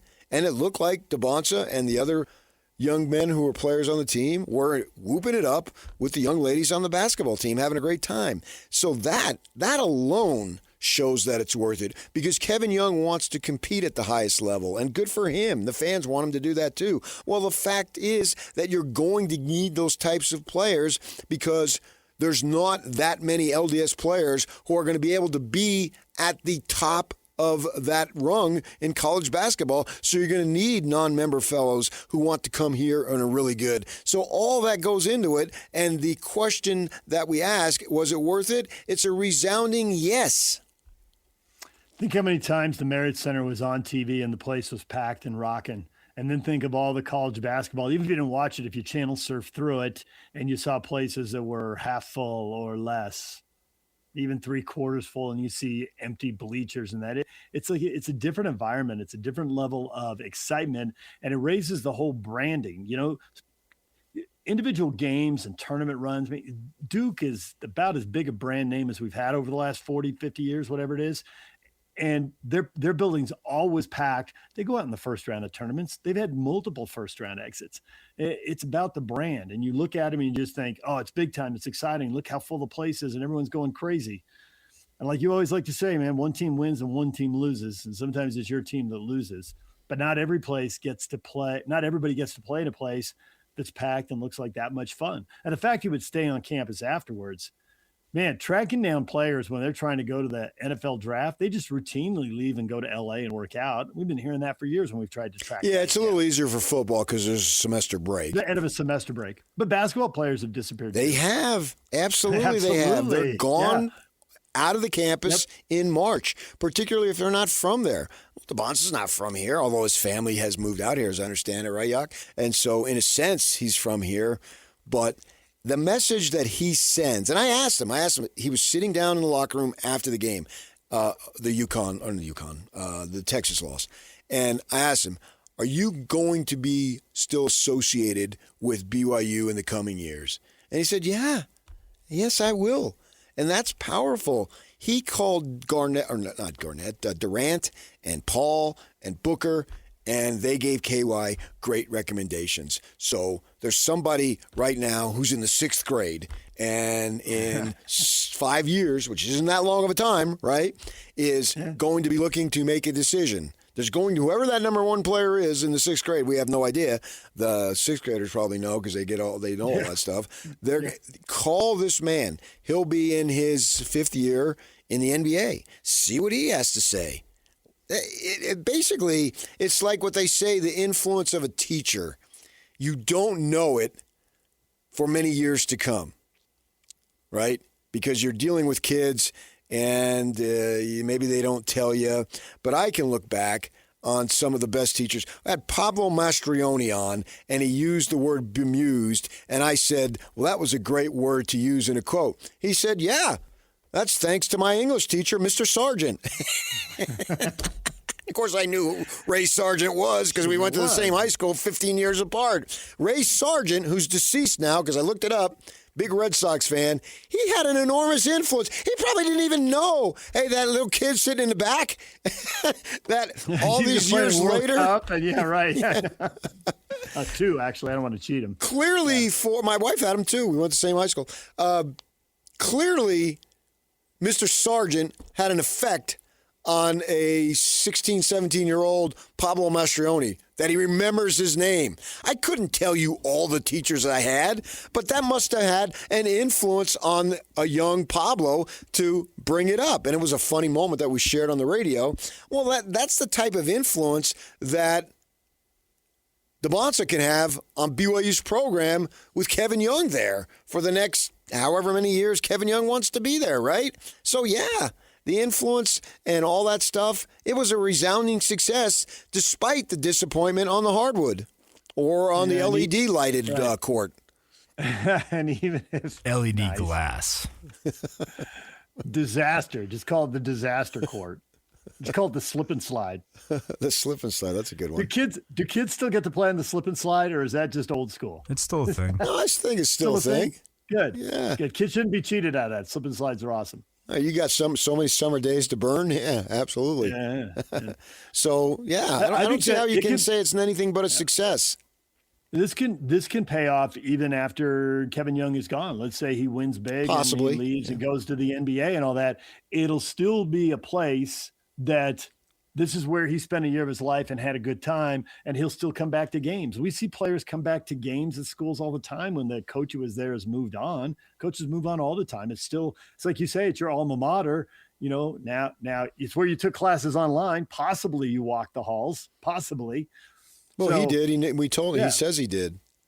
Right. So 10 years from now, he could be 29, 30, 31 years old, a big deal, and Kevin Young might be coaching an NBA team. Who the heck knows what the future holds, right?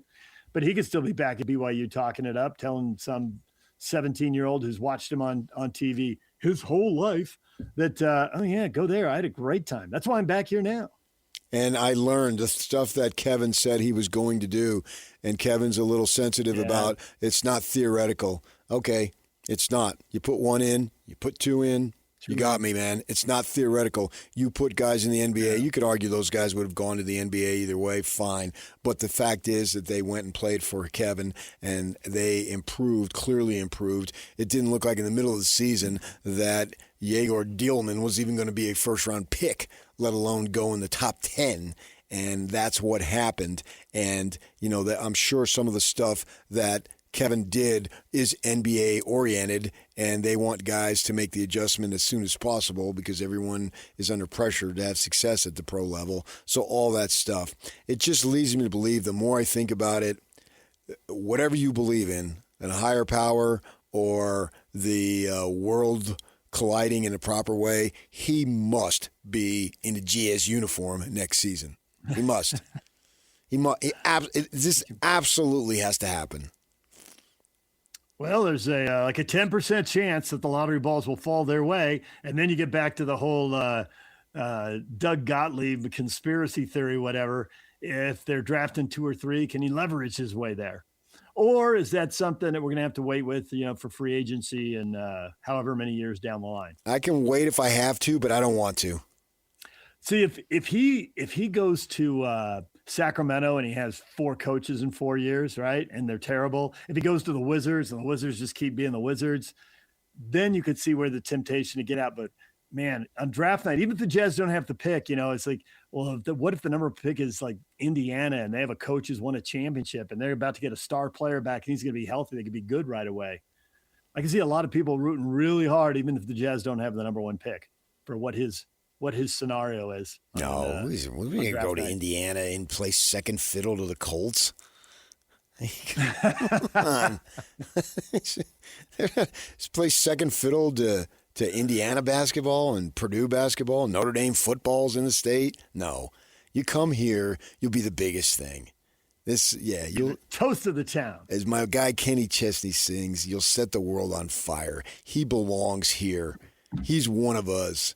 He's Ron McBride in a younger man's clothes.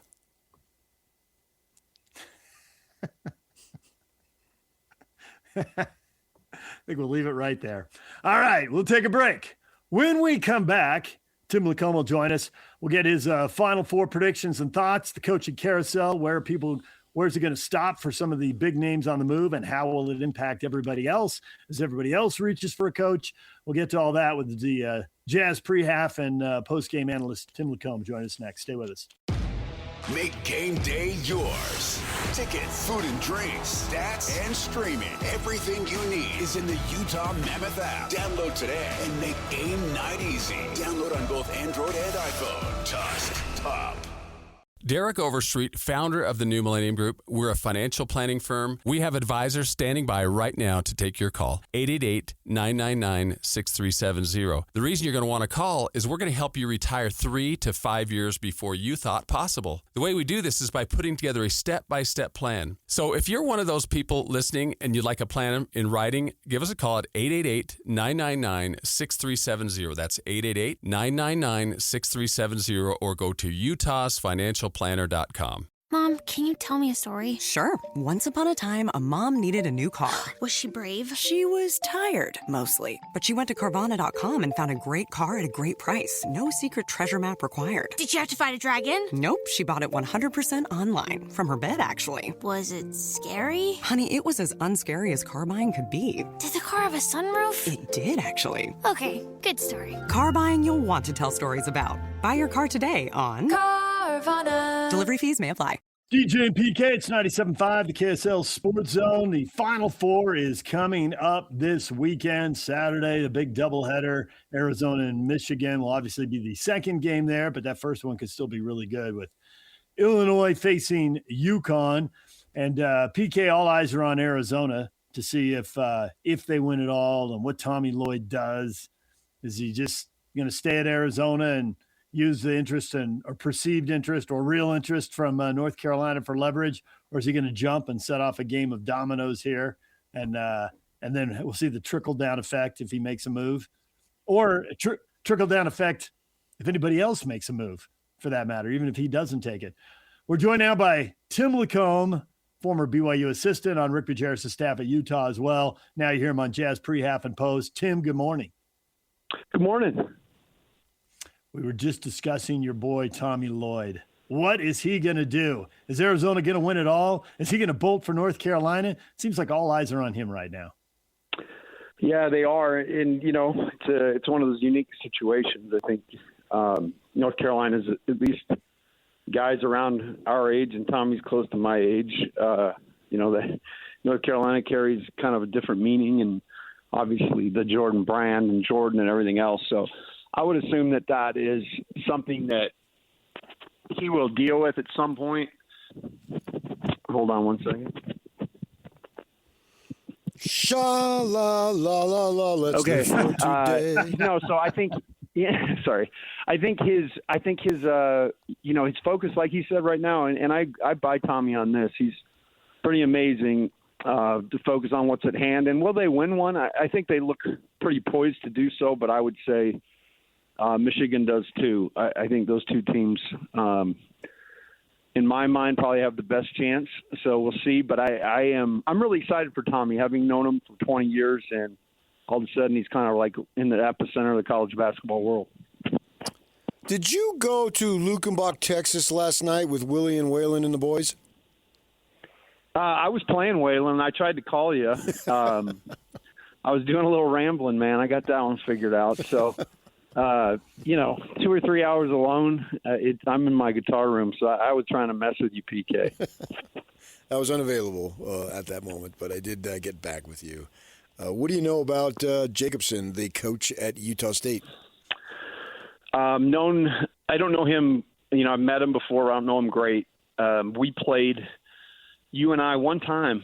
We played him out in Hawaii for the Diamond Head Invitational. One of those years. And I can tell you this, his teams, when I heard the name, I was like, man, that's kind of a throwback to Stu Morrill.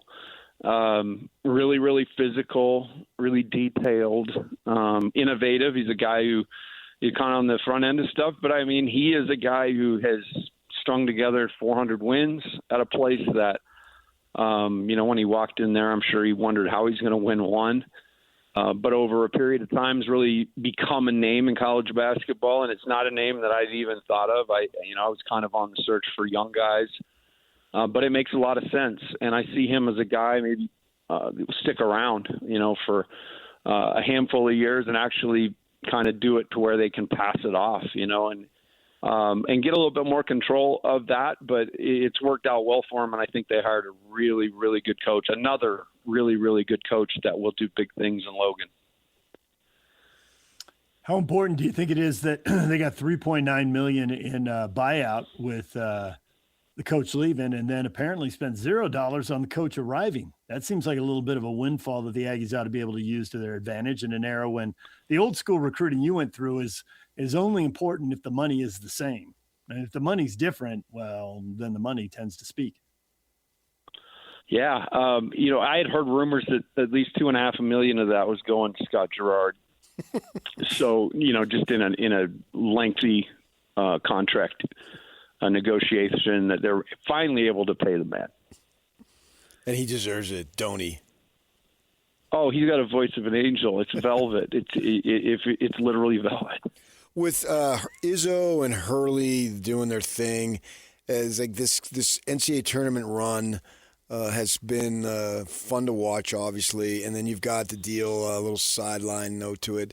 Coaching players hard, and what is acceptable? What do players want in terms of being coached hard? Because those two guys do it. I think it's unique. We had guys that would come through and could take just about anything, and then we'd have guys come through, and if you looked at them cross, they'd cry. So you kind of have to figure out who you got. But I think the biggest thing, guys, is especially this day and age, I think there's a relationship required. I think in order to jump into somebody, and you see, and hear that off the court, these guys are a little better at probably than in the old days. I mean, Rick would blow everybody up, and then he'd go get in a separate car, and we'd all get on the bus, and you wouldn't see him for a day, these guys go to dinner with these kids. I know that it's a big push, obviously, with this generation, too. Communication's massive. And the old school of, hey, I'll tell you when I tell you, that doesn't work anymore. And so I think these guys have done a great job. If you're going to coach kids hard, I think you got to have a great relationship. You got to build a relationship with them, one of understanding. But I found that most kids want to be coached. They want to be told. And I think the unique piece for every coach is how do you do that? Some drive it home with a hammer, and others are, more technical. So I think the key is be yourself. Don't be somebody you're not. Don't be a jerk just to be a jerk. But I have felt through my experience that at the end of the day, players, probably would even say, I wish it would have been a little harder on me, to help me recognize or realize it. Again, nothing demeaning, but just something with urgency to make them understand how important little aspects of the game are. How long does it take a coach to drive themselves into a dead end because Bobby Knight had that reputation for a long time, and it was probably well earned, and he won for a long time, but then eventually it just ran its course, and good players didn't want to play for him, and they were going other places. And I've seen Izzo interviewed enough that I feel like I can see that other side to his personality. If he goes crazy during a game, I think I've seen other stuff too. I haven't seen that so much with like Cronin at UCLA or Hurley. Hurley's won so much, I suppose he probably has it. Do you think any of these coaches have a shorter shelf life? Man, that's a great question. I think you can do a lot of things, and I will quote one of my good friends in coaching. Told me this a long time ago. He said they will forgive just about everything, but they will not forgive losing. I mean, and if you look at the pattern, when Rick was here, he was the mayor of the city and having dinner with billionaires and living the high life. And, the minute they stopped winning, what became way more vocal was his treatment of players. You didn't hear about, because I promise you, he was the same dude when I was there with Andre and Keith. And to his credit, he was harder on Keith, one of our best players, than he was on just about anybody, and that's rare. But I think when you stop winning, if Hurley stops winning, nobody's putting up with his charade or his antics. And I think that's the great differentiator. You stop winning at a high level, and people stop buying your game. Understood, and that's a fact. We're talking about the effects of AJ Dybantsa on BYU, and was it worth it?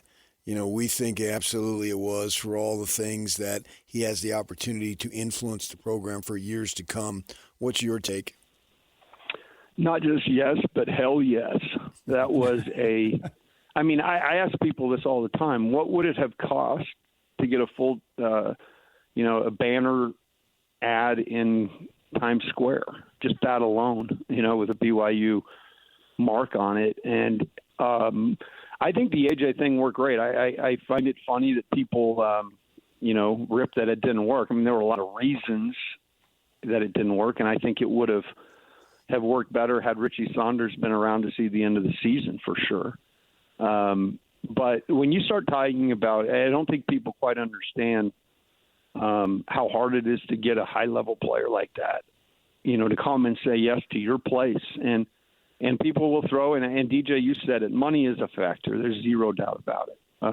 If you're not in the game money-wise, if you're not near, it's almost like bidding on a house. You got to be in that. You got to be in that little area that is acceptable, and then you'll be brought in to negotiate, and you'll talk. And I'm sure you work against other teams, but how hard it is to get a guy like that, who will be the first player in the draft and should be. I mean, after watching all of this, there is nobody that I've seen that acclimates as well to the pro game. And then when you compound that 2 years in a row now with two guys that have come in here sight unseen, no understanding other than recruiting of what BYU is. And to go through the season, Yegor got drafted, and then not only got drafted, but he's had a good year.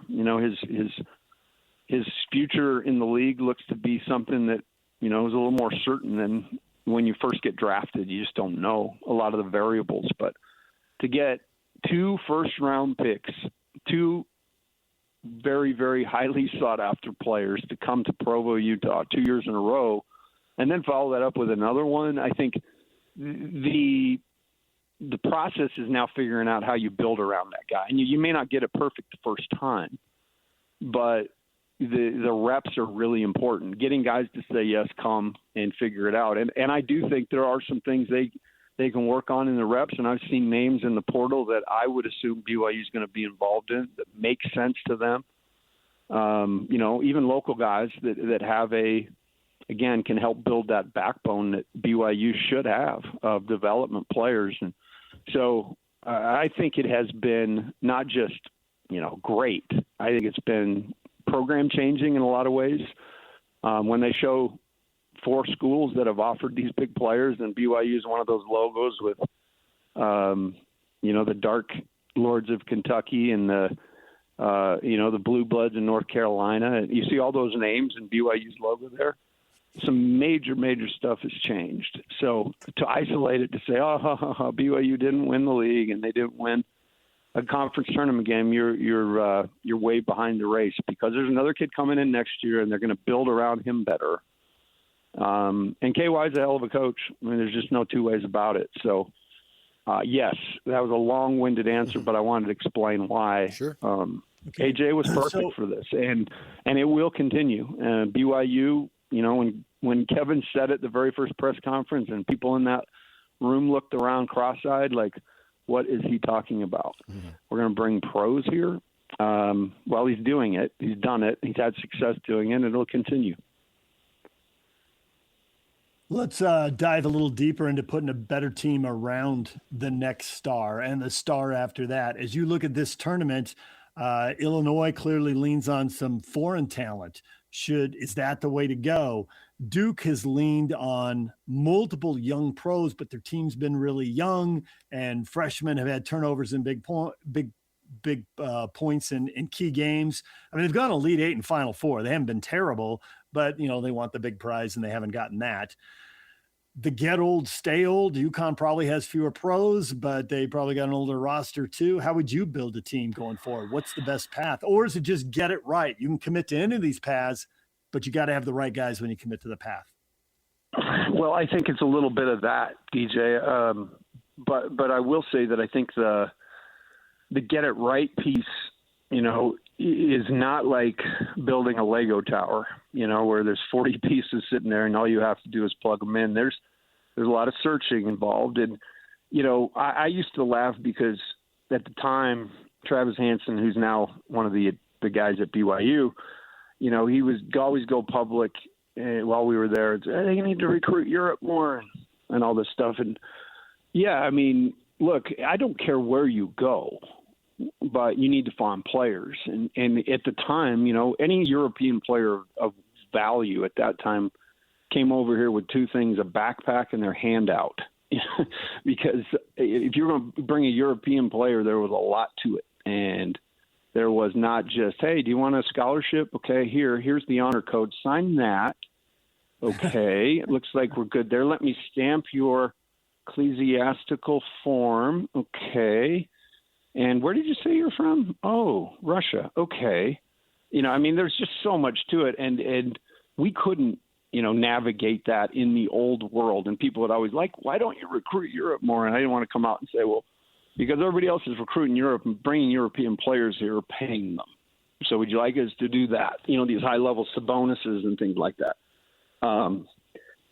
So, again, I don't care where you get them, but the beauty part now is BYU has there's no walls around anything. And I think they do have really great knowledge. I mean, Justin Young, he knows players. He knows where they are and who they are and how to get to them. So, yeah, it's just about getting it right. It's about getting the right guys, the right chemistry.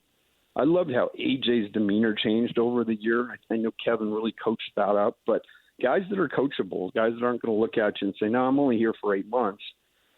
And I think that's what I've seen over the last couple of years at BYU with Mark and with Kevin is, you don't want to bring in mercenaries.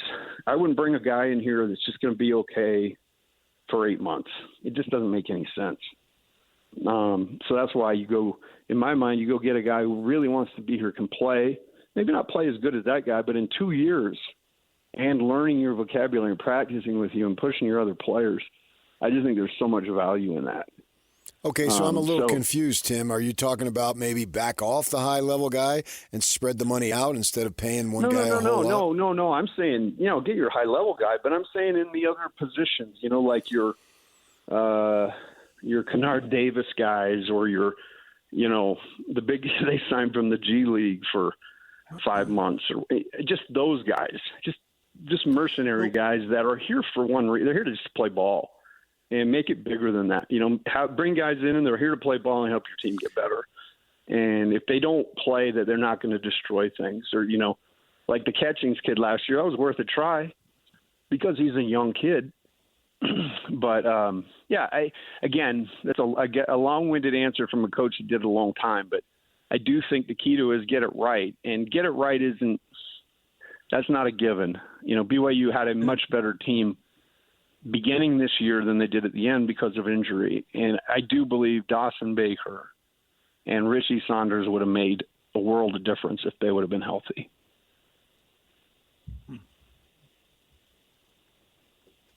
What about the theory that if you're not going to get outbid, go get 3 pros? And that's what Arizona and Duke are doing.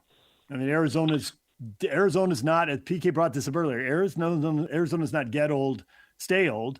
Arizona's get several high-level young guys and then sprinkle a couple veterans around them. Hey, yeah, absolutely. And if that is something from a perspective of spending that they can do, again, there's all sorts of ways to do it. But I do think any of the ways that you do it, particularly at BYU, I think the hidden gem is you can really build a squad that comes in with the ability to play, but over a period of time, like we saw time and time again. And Jimmer Fredette came in as a 2-star player, and he finished as the best player in college basketball. And so that's kind of what you try to bet on, is some of these guys that maybe don't have the lineage, the name, the recruiting prowess, but man, they want to come to BYU in the worst way, and they'll work to get better. Yeah, I can see that. I can see that. That makes sense. That's what BYU basically was built on, but the world is different now. You wonder, even if those guys, Dallin Hall left. I'm not saying it was the wrong decision by any stretch, but in the old days, would he have stayed and just felt like, okay, I'm a senior, I don't want to sit out, and so, I'll find my way to work, make sure I get playing time. And obviously with the injuries, he would end up at as much playing time as he could have handled, but he didn't know that at the time.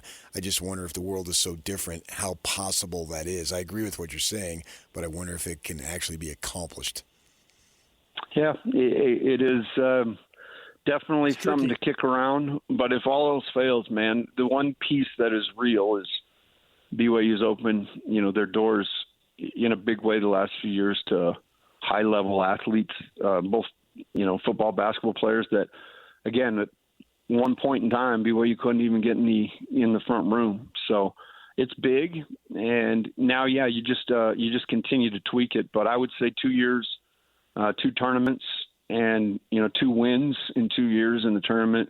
That's a really good start for Kevin, and it'll only continue to get better. I really do believe that. Tim, we appreciate it as always. Thanks for joining us. We will hear you on Jazz games going forward. That's right. I've got 6 left after tonight, but who's counting? Better days are coming. You are apparently. And then we're golfing, guys, okay? I'm moving to Salt Lake, so I'll be closer to you kids. All right. Now you're talking. All right. Thanks, Tim. Thanks, guys. There's Stu LaComb, former BYU assistant coach, now on the Jazz pre, half, and post-game shows right here on The Zone. And the Jazz are playing Denver tonight at 7 o'clock, and he'll be on there at 6 with Jake. DJ and PK, stay with us. We're talking BYU football with Mitch Harper at the top of the hour right here on The Zone. This is JJ and Alex. I got this. Jared Weiss covers the NBA for The Athletic. It's clear that they need to do something. I don't know if what they need to do is necessarily change the way the lottery works, but rather maybe to give the commissioner more power to make ad hoc decisions, like to be able to find teams or punish teams way more severely than they already have done. Ideally, I think that's where you'd want to make the changes. So therefore, you can kind of like put out these fires when they happen without taking away the competitive balance thing. It's going to change. Hopefully, it will at least restore a little bit of faith in people's perception of the game, which is already right now really, really in trouble between that and Kalshi and Polymarket and all these betting companies exploding. Like, the league has a credibility issue. It's not a 5-alarm fire, but I can hear the alarm. I'm sure you guys can hear the alarm right now, too, and they got to do something before it gets louder. Catch JJ and Alex afternoons from 3 to 7 on 97.5, the KSL Sports Zone. DJ and PK, it's 97.5, the KSL Sports Zone. PK, you know, I get one thing in my mind, and I just start beating it over and over and over and over. I've got one of those things. Yeah, I think you got to let it go with Paul Azan. Yeah, and leave Caleb Rep alone, okay? Let's go down the list and go. Charlie Brewer is not coming back to Utah, DJ. We are going through the end of the college basketball season here. Next season, that new era deal down in Vegas that pays the NIL. It's going to be high-profile TV games. Your players get money. They're going to take care of your NIL. They need people in the arena watching those games. You can't just play them in front of a studio audience here. You got to, 25 people scattered around the first couple rows because everybody comes from back east. I think Utah State and BYU can tell the organizers, we're going to put butts in seats. You need us there. We will put butts in seats, and I'll raise some money for them, get them some good games, get them some high-profile games. They got to get in on that. I don't know if there's going to be some crazy rules about how often you can go. You were limited to Maui once every 4 years, but whatever it is, they got to be in as much as possible. I thought that those tournaments were made for television and they didn't care as much about the paid attendance. They don't as far as the money. I think what they care about is that it looks good on TV.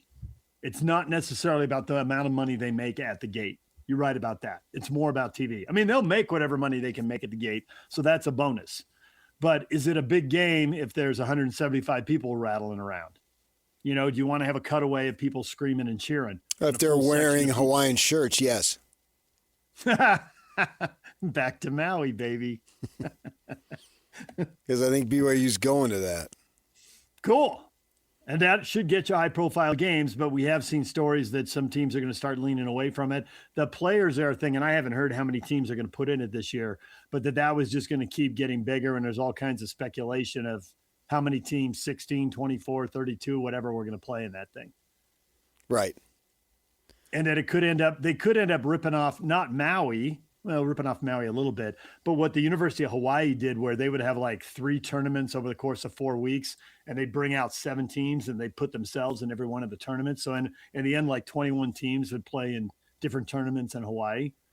So maybe that, I don't know what this new era thing is going to look like, but if they're going to have big time games on TV and they're going to pay NIL money, the Aggies and the Cougars have to figure out a way to get in on that. The Utes, it's a tough sell right now because they're not selling out their home games. So it was a time they could have pushed it, and maybe there'll be a time again that they can push and say, hey, we can put butts in seats too. Obviously, that's a hard pitch right now. Yeah, it is. I mean, they did it. They were in the preseason NIT, and they were in Maui multiple times. The big man was there waiting in the water. I saw him. The classic. Wasn't it Maui where he walked behind the, I can't do it, I'm busy, and then while the assistant's talking, he's walking on the beach? It was classic, yes. They have it used to be the Marriott Hotel. Now it's the same facility, but it's a timeshare place rather than a hotel, right? And so they had like this open area, a lot of stuff, like the front desk is actually open. It's not enclosed when you got that weather like that, although, they have an awning above it. But there was this room, and it had open windows and doors, and we're all in there on the Sunday. And I think Bob Knight was there. I'm almost positive I remember him being there. And Donnie Daniels is sitting up there, all the coaches. And I think Gary Williams was there from Maryland, and they had won a national title or were about to. So you had some guys who were distinguished sitting up there.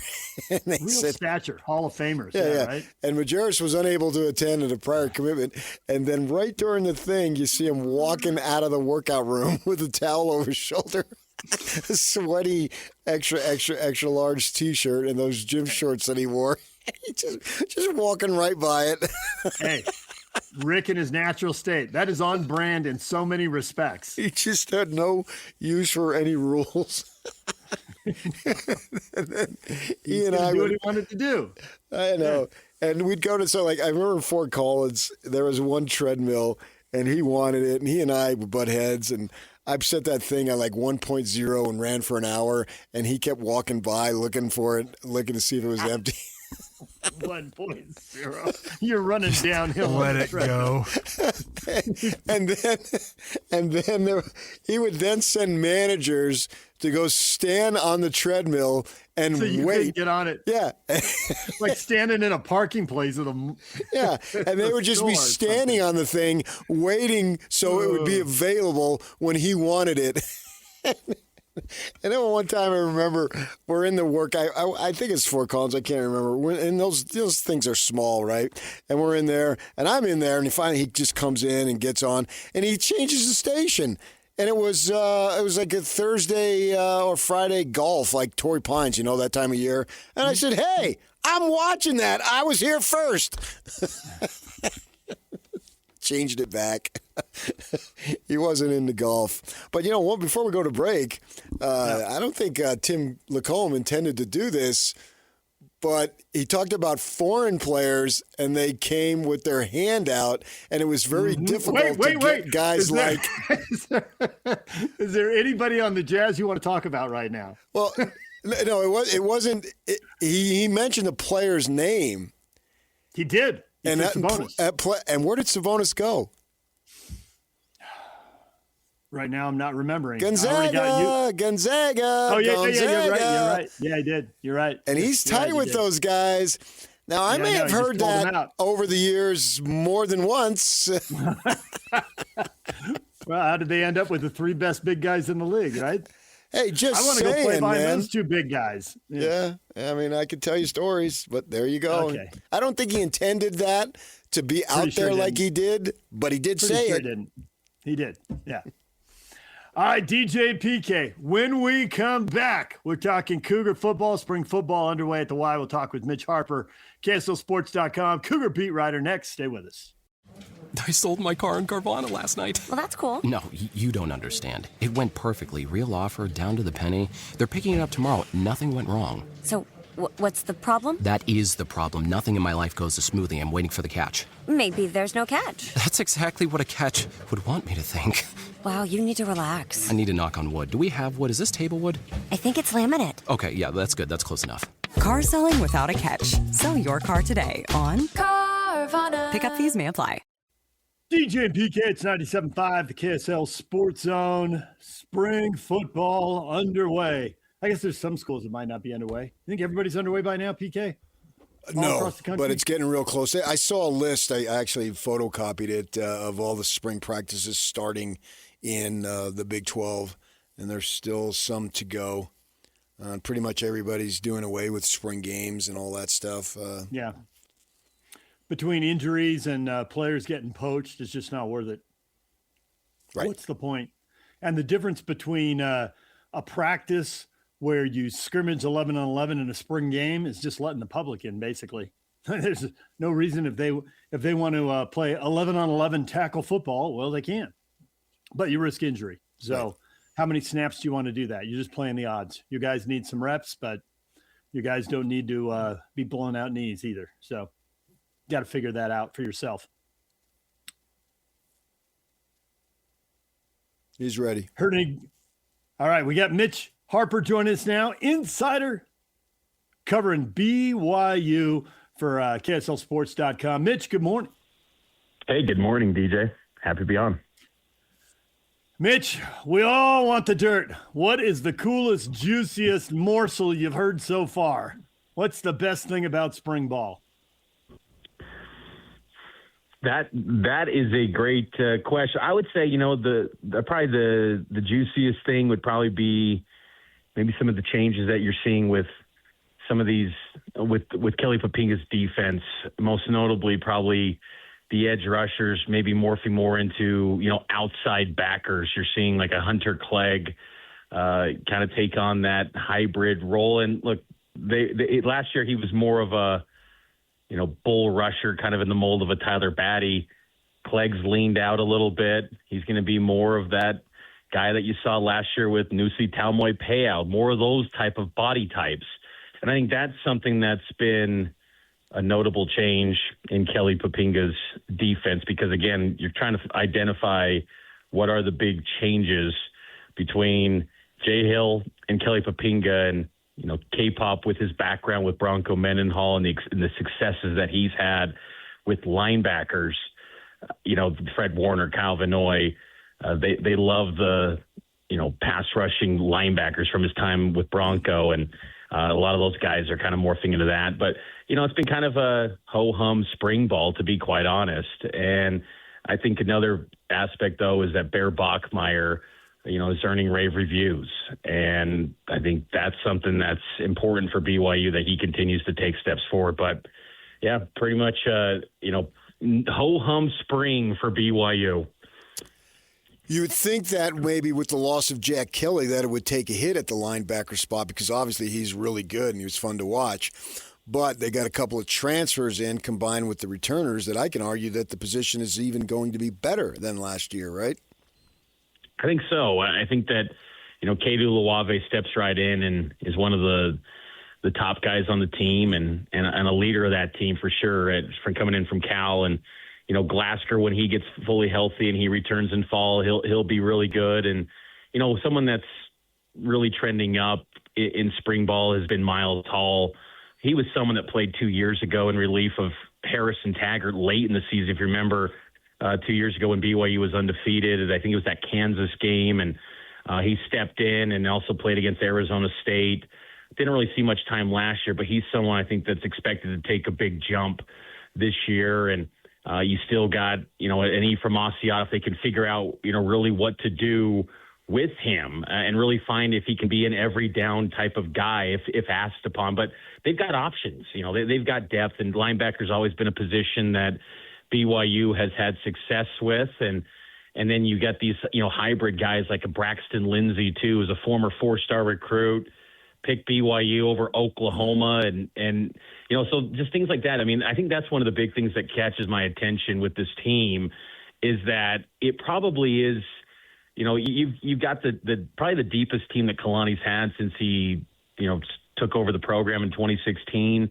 But I think more notably is that you've got, second, third string guys that look every bit the part of what a starter could have looked like years ago for BYU. And I think that's just something that's kind of caught my attention, the body types, the measurables, the cliches, but they really do have a lot of talent.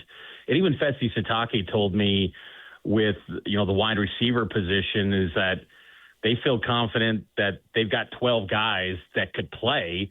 And he wants to see the best emerge in this spring ball. And that's where you're seeing, a lot of buzz for a true freshman, Legend Glasgow, getting run. So they feel like anyone that steps foot into the program, they're expected to contribute right away. Whereas before, the thought early in Kalani's tenure was sign them, send them on a mission, then gray shirt them, then red shirt them. And 4 years have gone by and you haven't seen these guys do a thing. And then you think, well, that was a recruiting miss. Those guys have done nothing. And a lot of the players that were in their same recruiting cycle have already moved on in other programs. So I think their numbers are in a great spot. And that's creating this situation where they feel really good about the depth and linebackers at near the top of the strengths of this team in 2026. So let's go in the other direction. What position group would be at the bottom as far as depth, and where might there be a little nerves of, if there's injuries here? What position group would that be, and why is it running back? I think it's definitely running back. I think that spot is cause for concern after LJ Martin. I think Sione Moa, the fact that he's competing and he's been going through all the team portions of practice, I think that's been significant because there was even questions going into spring if he was going to be able to go. He told me that he probably shouldn't have played in the Big 12 championship game last December, that was too soon from his injury with the compartment syndrome. I mean, again, that was just significant stuff. And the fact that he's playing and that they still believed in him and that he's worked his way back, I think that's significant, because if he's healthy, he can be a valuable RB2. He's probably a more dynamic, just overall athlete than maybe even LG, but LG is just so productive, and he's going to be an elite player for BYU this year. But after that, I think there's a lot of questions at that running back spot. Devon Eka, another true freshman from Lehigh, he'll be probably in the mix as well. But I think on another position that's kind of thin a little bit is cornerback.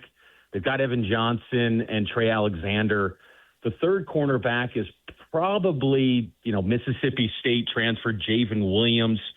Javen Williams is interesting. He said that Kalani Sitake was really involved in his recruitment out of the portal to come into BYU, which kind of a different commentary than usual for BYU transfers. Kalani was heavily involved in that one, but I think that's the spot where if Johnson or Alexander go down, I think that one could get kind of thin too. They like some of the young guys, but again, everyone behind those two pretty much unproven, and that's a little bit concerning at that spot. Who's backing up the Grizzly Bear at quarterback? I'd expect it's Trayson Bourguet, but I'll admit, Aaron Roderick still doesn't just emphatically say it. It kind of leaves the door open, which is kind of interesting commentary when he was asked about that backup spot between Trayson Bourguet and Enoch Watson. There's no spring portal anymore, A-Rod, so just no one can poach your guys. And look, maybe someone can always find a roundabout way to get out and leave a team, but yep. Yep. But Didn't he address Trayson that? Bourguet. I think he addressed that at the very first availability he had. Obviously Jake Retzlaff, he found a path. So there's no portal in a formal sense, but there is a way. If there's a will, there's a way. Yeah, there always is. The walk-on side of things, you can always find some sort of path, even though the NCAA seems to be trying to have a shallow attempt to try to threaten, we'll take away budgets and football, suspend coaches for 6 games or something. So we'll see if that can actually work. But Bourguet is probably the guy. I do think Enoch Watson from Arizona, the true freshman, is interesting. He's got a really good arm, and I think as far as maybe give you more confidence as playmaking ability, I think you'd like Watson a little bit more. But I think Bourguet is probably the safer bet because if you did have to turn to that QB2, I think Bourguet's, he's done a nice job with the offense. He knows the offense, and he was someone too that, as far as a recruit, his dad is like one of the founders of 7-on-7 football. It's a football family down in Arizona, the Bourguets, and I think he'd be a solid player for BYU, but it's just been interesting because A-Rod has never committed to saying like Bourguet is number 2. In fact, when he was a high school recruit, BYU really didn't commit to him. They kind of backed off. He was heavily interested in BYU as a recruit. Instead, he goes and gets a scholarship at Western Michigan, and then he goes into the portal and picks BYU as a walk-on. This guy loves BYU, and I don't think you just reward someone because he's always shown up and wants to be there, but I think that he would be okay. He's going into his 3rd year in the program, and I think he's probably the guy that you'd turn to because of that knowledge of the offense, probably give him the QB2 nod. Switching a little bit to basketball, Mitch, the transfer portal is still a few days away from being open, but we've seen guys put their names out there, players at Utah and Utah State, but we haven't heard anybody from BYU. Have any idea what might happen? Yeah, that's to me going to be really interesting with BYU in the portal, and I think it's been noteworthy that they haven't had any sort of declarations that they've intended to go to the portal. I'd look at guys like a Dominique Diamande, a Tyler Moross, Bidou Ahmed, coin flip guys. Like, how does the coaching staff view them, and do those guys want a bigger role? I think BYU wants to have retention. That has been a calling card with the football program. I think Kevin Young wants that too, to just kind of build off of, some of the successes that this team had. But again, they got to upgrade that bench, and in particular, they got to get more size, and they got to have more shooters. I think that the size, though, is going to be critical for this BYU team because they just really had no offensive firepower with Keita, Bidu Ahmed. Staten never played. He was dealing with a knee injury, and he's someone, too, that I would lump in that bucket of how does the coaching staff view him? How does he view his role going forward as these exit interviews continue? We'll say, though, these guys have been I think many of them want to be at BYU. I don't think it's a case of this locker room was disjointed or anything like that or issues from that standpoint. I think this was a team that liked each other, like being, teammates with one another. I think it's just kind of a situation of, does this coaching staff's views of this player align with what they want to reach in the sport? Are they patient enough too? Because also with the rev share, even though many teams are blowing past the, rev share allotments with the College Sports Commission, BYU is still going to try to adhere to rules as much as they can. Like, they're going to find ways to get a heavily resourced roster, but still, I think they're going to try to play within the confines of that rev share budget. So by that sense, this is the first true portal cycle where that's in play. Last year, it was forecasted what the rev share allotment was going to be, but it was never in place. This is the first offseason where that's a thing. So that could cause maybe the total allotment designated to the roster being a little bit less than what it was last season with a star like AJ on board. Yeah, that doesn't that make you a little nervous, though? I mean, and there's probably three groups of schools here. There's a group of schools that's going to blow right by that number. They are going to blow right by it. It's not a rule. They didn't sign the agreement. They're not living by it. We want to win. We're going to spend more money. That's one group of schools. There's a group of schools that doesn't have the money, so of course they're going to say they're going to live by it because you're in the Big Sky or the Big West, whoever, you don't have the money. But for the schools that could have the money, that's a little risky to say we're going to play by these rules when you know full well you're going to be on the court competing with teams that are not playing by those rules. I get why you want to say that and you want to be the school that follows the rules, but it looks like you're putting yourself at a massive disadvantage. And if people didn't sign the rules, it doesn't feel like they're cheating. They looked at us, no, I don't want to do it. They were up front. Can you really play by a different set of rules than the other power brokers when you want to be one of the power brokers? Well, then that's where you find those NIL, donors to find a lucrative NIL deal to kind of, build up the total budget. But from the rev share perspective, that's where it, gets a little bit cloudy, a little bit of a gray area for BYU. But the total spend then can go through the roof because you're covering it with NIL. Which is what I assume the top of the Big Ten and the top of the Big 12 and the top of the SEC are all going to do in basketball. No question. I think that's where this is a little bit of a different offseason from the roster building, because a lot of that roster construction, football and basketball, you saw even with football, some commits making their declarations known before, I think it was June 1st, or that was kind of like when the rev share went into effect. So a lot of players were committing early. So if you just had to guess, counting recruits, how many new guys do you think would be on the team next season? I'd say, so let's say you look at, you got Bruce Branch, he's coming in, and then you've also got Dean Rickard also arriving. Those will be two high school players. I think from there, you focus solely on the portal. I think you get to about 6 guys.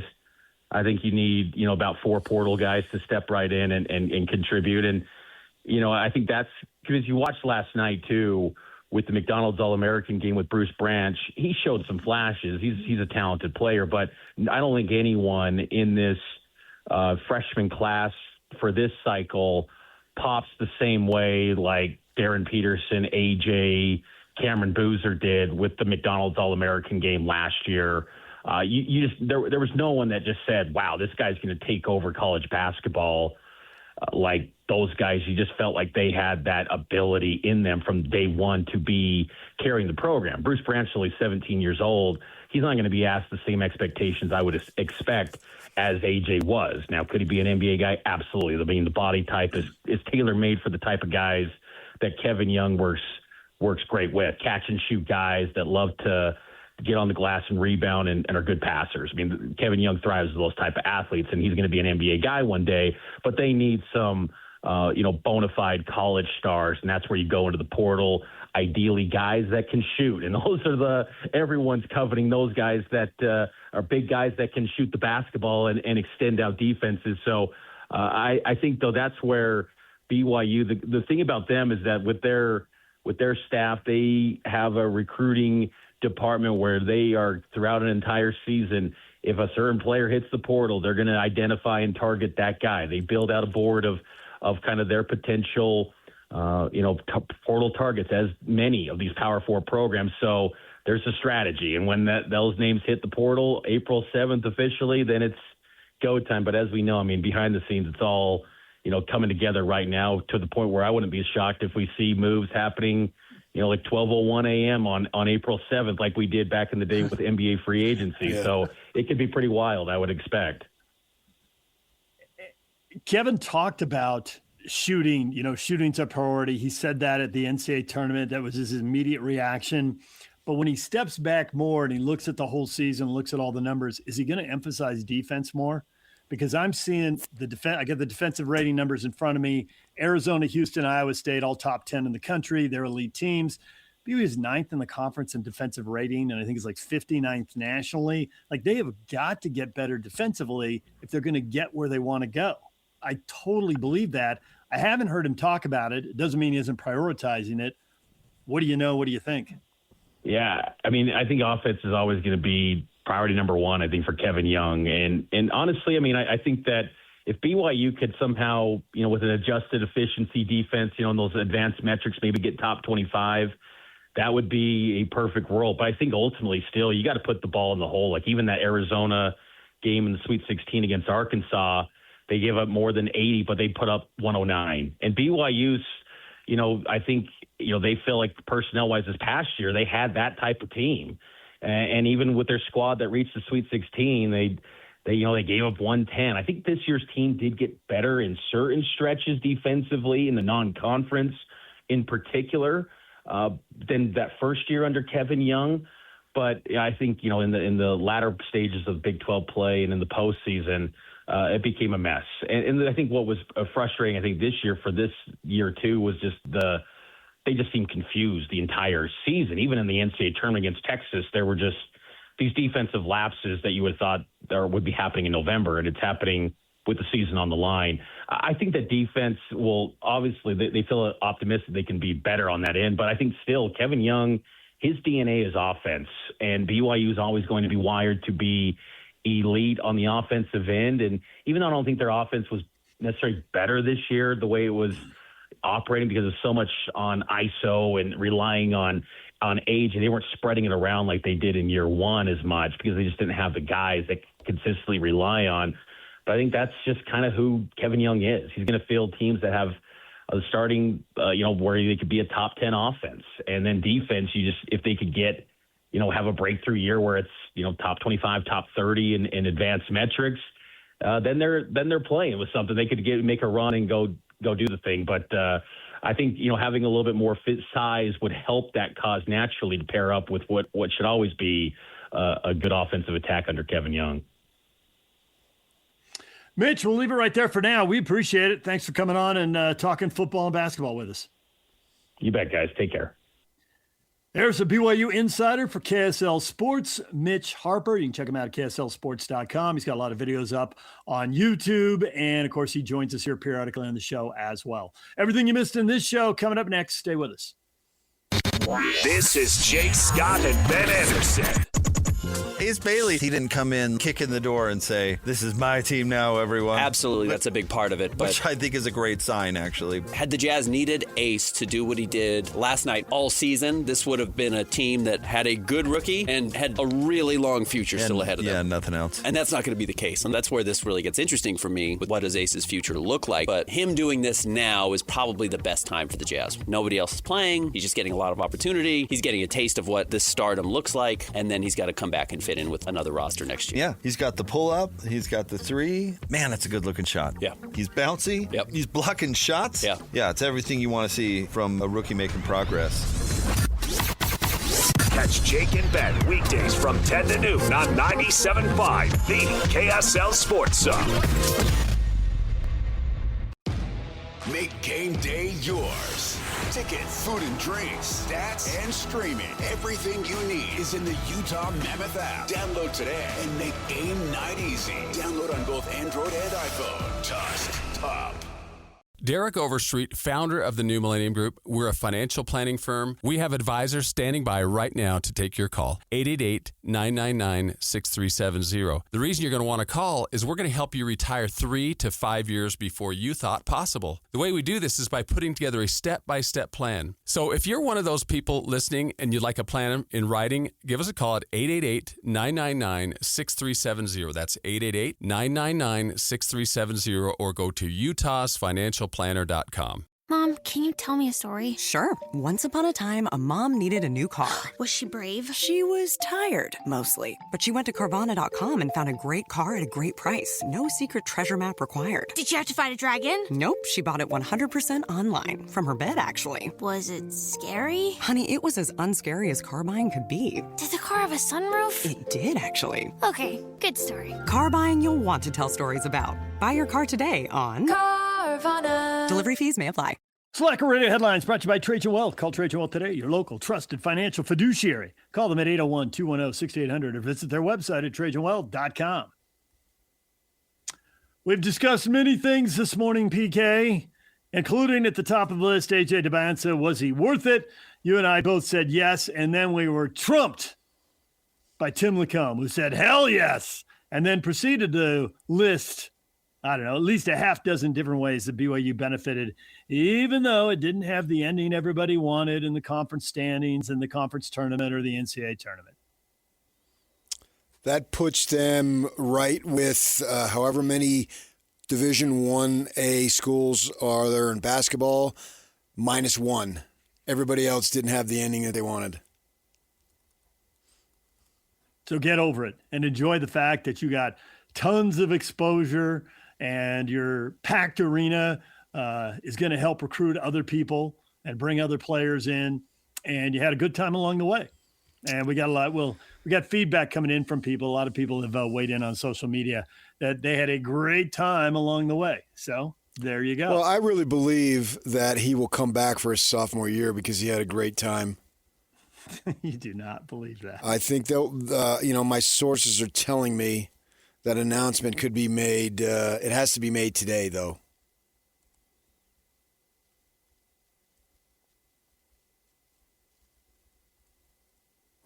Lloyd's getting nervous.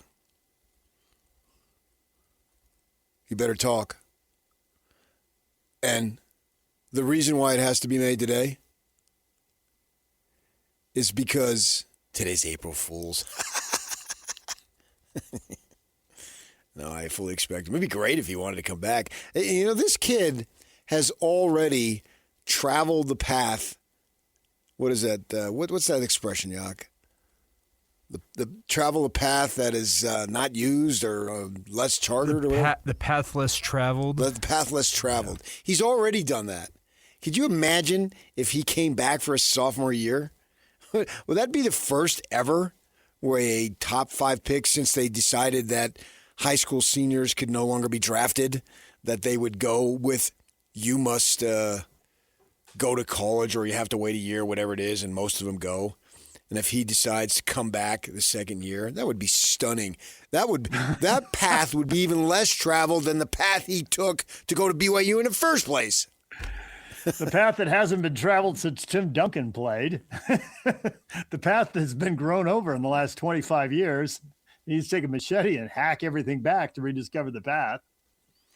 Yeah, and obviously Van Horn and Andre Miller, both those guys played 4 years. They could have gone easily. I mean, Andre's stock was never higher than after his junior year. Right. Oh, yeah. He could have bolted after that triple-double against Arizona in the regional final. He was good to go. Yeah. He should have opted out of the Final Four for injury concerns. I'm out. Way ahead of his time. Hey, what was he going to do anything better than that? No. He's just like, wow, those are two NBA guards, and they just got shut down. Yeah, and he dominated like no other in that game. That was just awesome. Yeah. So, but I was saying AJ, he has to announce today if he's coming back because today is April 1st, which means it's April Fool's Day. Yes, we'll get to that coming up in our next segment. There's multiple April Fool's jokes out there.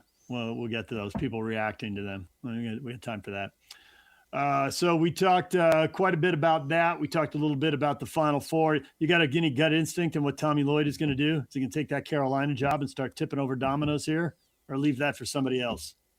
Oh, I wouldn't if I were him. I would stay. Got a good thing going? You're in the West, and you're in a better league than you've ever been in, and you won it. And you won it in dominating fashion. And your school is a basketball school. They're one of the few that I saw this. They spend more money on basketball than they do the other sport. So what more do you want there? Why move across the country? I'm not a grass is greener kind of guy. You don't mess with not good, but great. And North Carolina gives him the leverage to get whatever it is that he doesn't have that he wants. Yeah, I can't imagine that's much. I agree. Right. From your salary to your assistant's salary to the recruiting budget to the NIL budget to facilities, whatever. And he paid homage to Lute Olson, who is the founding father of the program and really built it up. There was a guy before him, this guy named Snowden, who had some success. Fred Snowden, right? Yeah. He had some success, and then it slipped. And then they actually hired a Grand Canyon coach for one season, and it was a disaster. And then they brought in Lute, and off they ran. And Sean Elliott committed as a local kid from Tucson, and that program hasn't looked back. They had a couple of, a few down years there, but they've gotten past that. So Tommy can be the toast of the town in a manner of Lute Olson. So I would stay, but do whatever you want to do. Yeah. Jazz tonight, we're down to 6 games, just 6 more games in Tankathon 2026, and then we can all move on. Since they've got this little cushion, shouldn't they just go for it now? No. Give these guys a taste of something, see if they can beat Denver? No. They got a cushion. It doesn't matter. You still think someone could stay committed to the bit? You've come this far. Why would you stop? Oh, development of the young guys, all that kind of stuff. They're already developing them. They're continuing to develop them. And now you've sat George for so long. You've sat Collier. No, not him. I think he's injured. That the hams, the limping off the court. I wouldn't bring him back. But I mean, you've lost some conditioning here. Yes, you potentially risk another injury for what? For the development of young guys who are going to take a far greater reduced role. 21-61. Here we come. I mean, everybody goes to the game tonight understanding what the story is. You can't be surprised at this point. And even if they try, they wouldn't get it. If you bought season tickets earlier in the offseason, you knew what this season was about. So do what you do. Have Will Hardy go up there and dog and pony some bright spot. Somebody who will score 15 or 20 points that we didn't see, and they'll build them up, and it'll be something because you're required to do it. The announcers are required to say something, so stay positive. And then next year it's real, man. It's absolutely real. Thank goodness. And if they don't play as well, then you can say it and not have to worry about it. You can speak the truth, and Will Hardy can speak the truth. Everybody can speak the truth. Yeah, I was saying yesterday that they were talking about the new tanking rules that came out. It's like, I don't care about them. It doesn't matter to me anymore. The team is not going to be tanking. And they're the team that I follow. by far more than any other team. And what do I care if Sacramento is tanking or Washington is tanking? In fact, I would encourage as many teams, if I'm the Jazz in the West, to tank as possible, because then they're easy W's. Well, I assume there'll be those easy W's. That'll be the interesting thing next year. You know, they ought to be able to hammer the bottom third of the league. That shouldn't be a question. Now the question is, how good are you against the middle of the league? How good are you against the top of the league? How high can you climb here? I would think you get to at least the middle of the league. But everybody wants more than that, and you only get these guys signed for 3 years. So it's gotta happen, and it's gotta happen fast. Well, everything has to happen fast. This is pro sports. Yep. And if you've come out of rebuild, the good thing about it is that it was a slow rebuild, obviously, for 4 seasons, and it was tough. But when you get good, getting good shouldn't take the same type of pace that you're on. You should be good immediately this next season. You've got Skip players, and most of them are still below 30. We'll see who they add as far as that goes, and they can be good and have a chance to stay good, and that's the impressive part. I don't know that they're going to go to the playoffs 19 years in a row and all that stuff. This is a new world in which we live in, but it's fun to see. It will be fun to see how good they can be. And I suspect, you never know injury, but they'll be good and be competitive. And it'll be real, let's go Jazz, when the fans are chanting it in the fourth quarter of a home game. For real. Yeah. The big money stories of the day: Major League Baseball Players Association has put away $415 million as of the end of 2025. Presumably they'll put away more in this next year to help them weather the storm of 2027 in case part or all of that season gets wiped out. So they can help players get through that. That and the Jacksonville Jaguars $1.4 billion renovation of their stadium is going to have the team playing in Orlando in 2027. So never forget, it's a business, PK. There's some big, big money. Well, the baseball thing here, I think for fans like myself, I think the best you can hope for is the season is maybe 2 or 3 weeks delayed because, and they've done this before, they've had labor issues and then they wipe out as much spring training as necessary, as deemed appropriate by whichever side is locking out or striking. And so then they have a truncated spring that maybe extends a little bit into April, and then away you go. If that's the case and they miss 2 or 3 weeks of the season, I'd sign up for that right now, because last time they did that, I went down when they put together a quick spring training, and I was you went down to Arizona? Yeah, and I got some great seats for a reduced price. Yeah. I can remember going there, and I wasn't sure who was going, and I got like second row, and Kershaw was starting for the Dodgers. This is sweet. And, it's not, they're trying to get going as fast as possible, so the starters are going to get more at-bats before you see them walk down the outfield and out the stadium, right? And so, yeah, if that's the case, you're not taking any vacation that time of year, because I'm going to be in Arizona. And because people can't plan for that, right? So it's basically the locals. Yeah.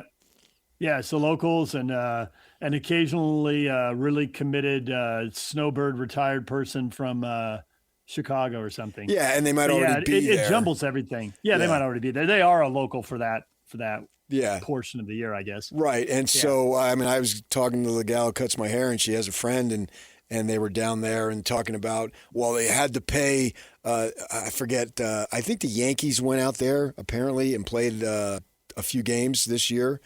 And that they were complaining that they had to pay real prices. And I said, let me guess, who was it against? The Cubs? And she checked. Yeah, it was the Cubs. The Cubs dominate that area, man. Yeah, and the prices, you pay a lot of money. You pay $150 to go to a spring training game. I get it. There's a handful of teams that the demand, and it's going to be there, and the Cubs are on that list. you know? And I bet if you go to Florida and you want to pay to see the Yankees, well, I bet you pay an arm and a leg for that too. Yeah. You know, if you want to catch a break, go see the Mariners or the Padres or the Marlins or somebody, right? Which I have. The Athletics can't be that expensive. I've not seen the Marlins, but I've seen the other ones. I've been to all the stadiums in the Phoenix Arizona. area. Sure. All right, DJ and PK, we are taking a break. When we come back, your feedback and a couple of hilarious social media April Fool's Day gags. We'll get to those next. Stay with us. DJ, PK, it's time for your feedback here on a Wednesday, the first day of April. And PK, people are having their fun. Uh-huh. We got Jazz account here tweeting out the news that the Jazz have been stripped of their first-round draft pick because they've been tanking. We've got Utah State football on the official account tweeting out a photo of Maverick Stadium with a new field. It's mostly white with black spots. It looks like a cow. They're calling it the cow print field. Introducing our new turf as we enter the Pac-12. I saw one that said that Notre Dame and Sacramento State had entered into a 12-year agreement for a home-and-home football series. Nice. I like it. Forget Stanford. We're going to go to the Bay Area, and it's going to be Sac State now. Hey, Notre Dame needs some exposure in the Valley, right? They've been in the coastal areas. They got to get in the Valley. Except if that were true, they would play it in Levi Stadium. Yeah, right? Go to Santa Clara. As many people as fans of Notre Dame are. I mean, when they go out on the road to these places like that, I mean, they just about always sell out. Yeah. We got people tweeting at Utah State. Honestly, you guys should go for this. LOL. I love it. I don't think you want recognition for being a freak show. Who dat Raider? Man, I wish this wasn't an April Fool's joke. No, it would look really weird. Oh, how about this? I don't think you want it. The Babylon Bee. I'm not exactly sure what it is, but it says CNN publishes real news story for April Fool's Day. Yeah. Oh, brother. Keep them coming, people. All right, then we got a lot of reaction here to the question. What's your reaction to Doug Gottlieb's assertion there's never been a person that's ever been more tampered with than AJ Dybantsa? He was on Colin Cowherd's podcast Sunday, and it's been Sunday night, and it's been making the rounds. Larry says, well, all the good ones are. Always tamper. Always reach out. I'm over tampering. Yeah. To me, tampering is trying to win.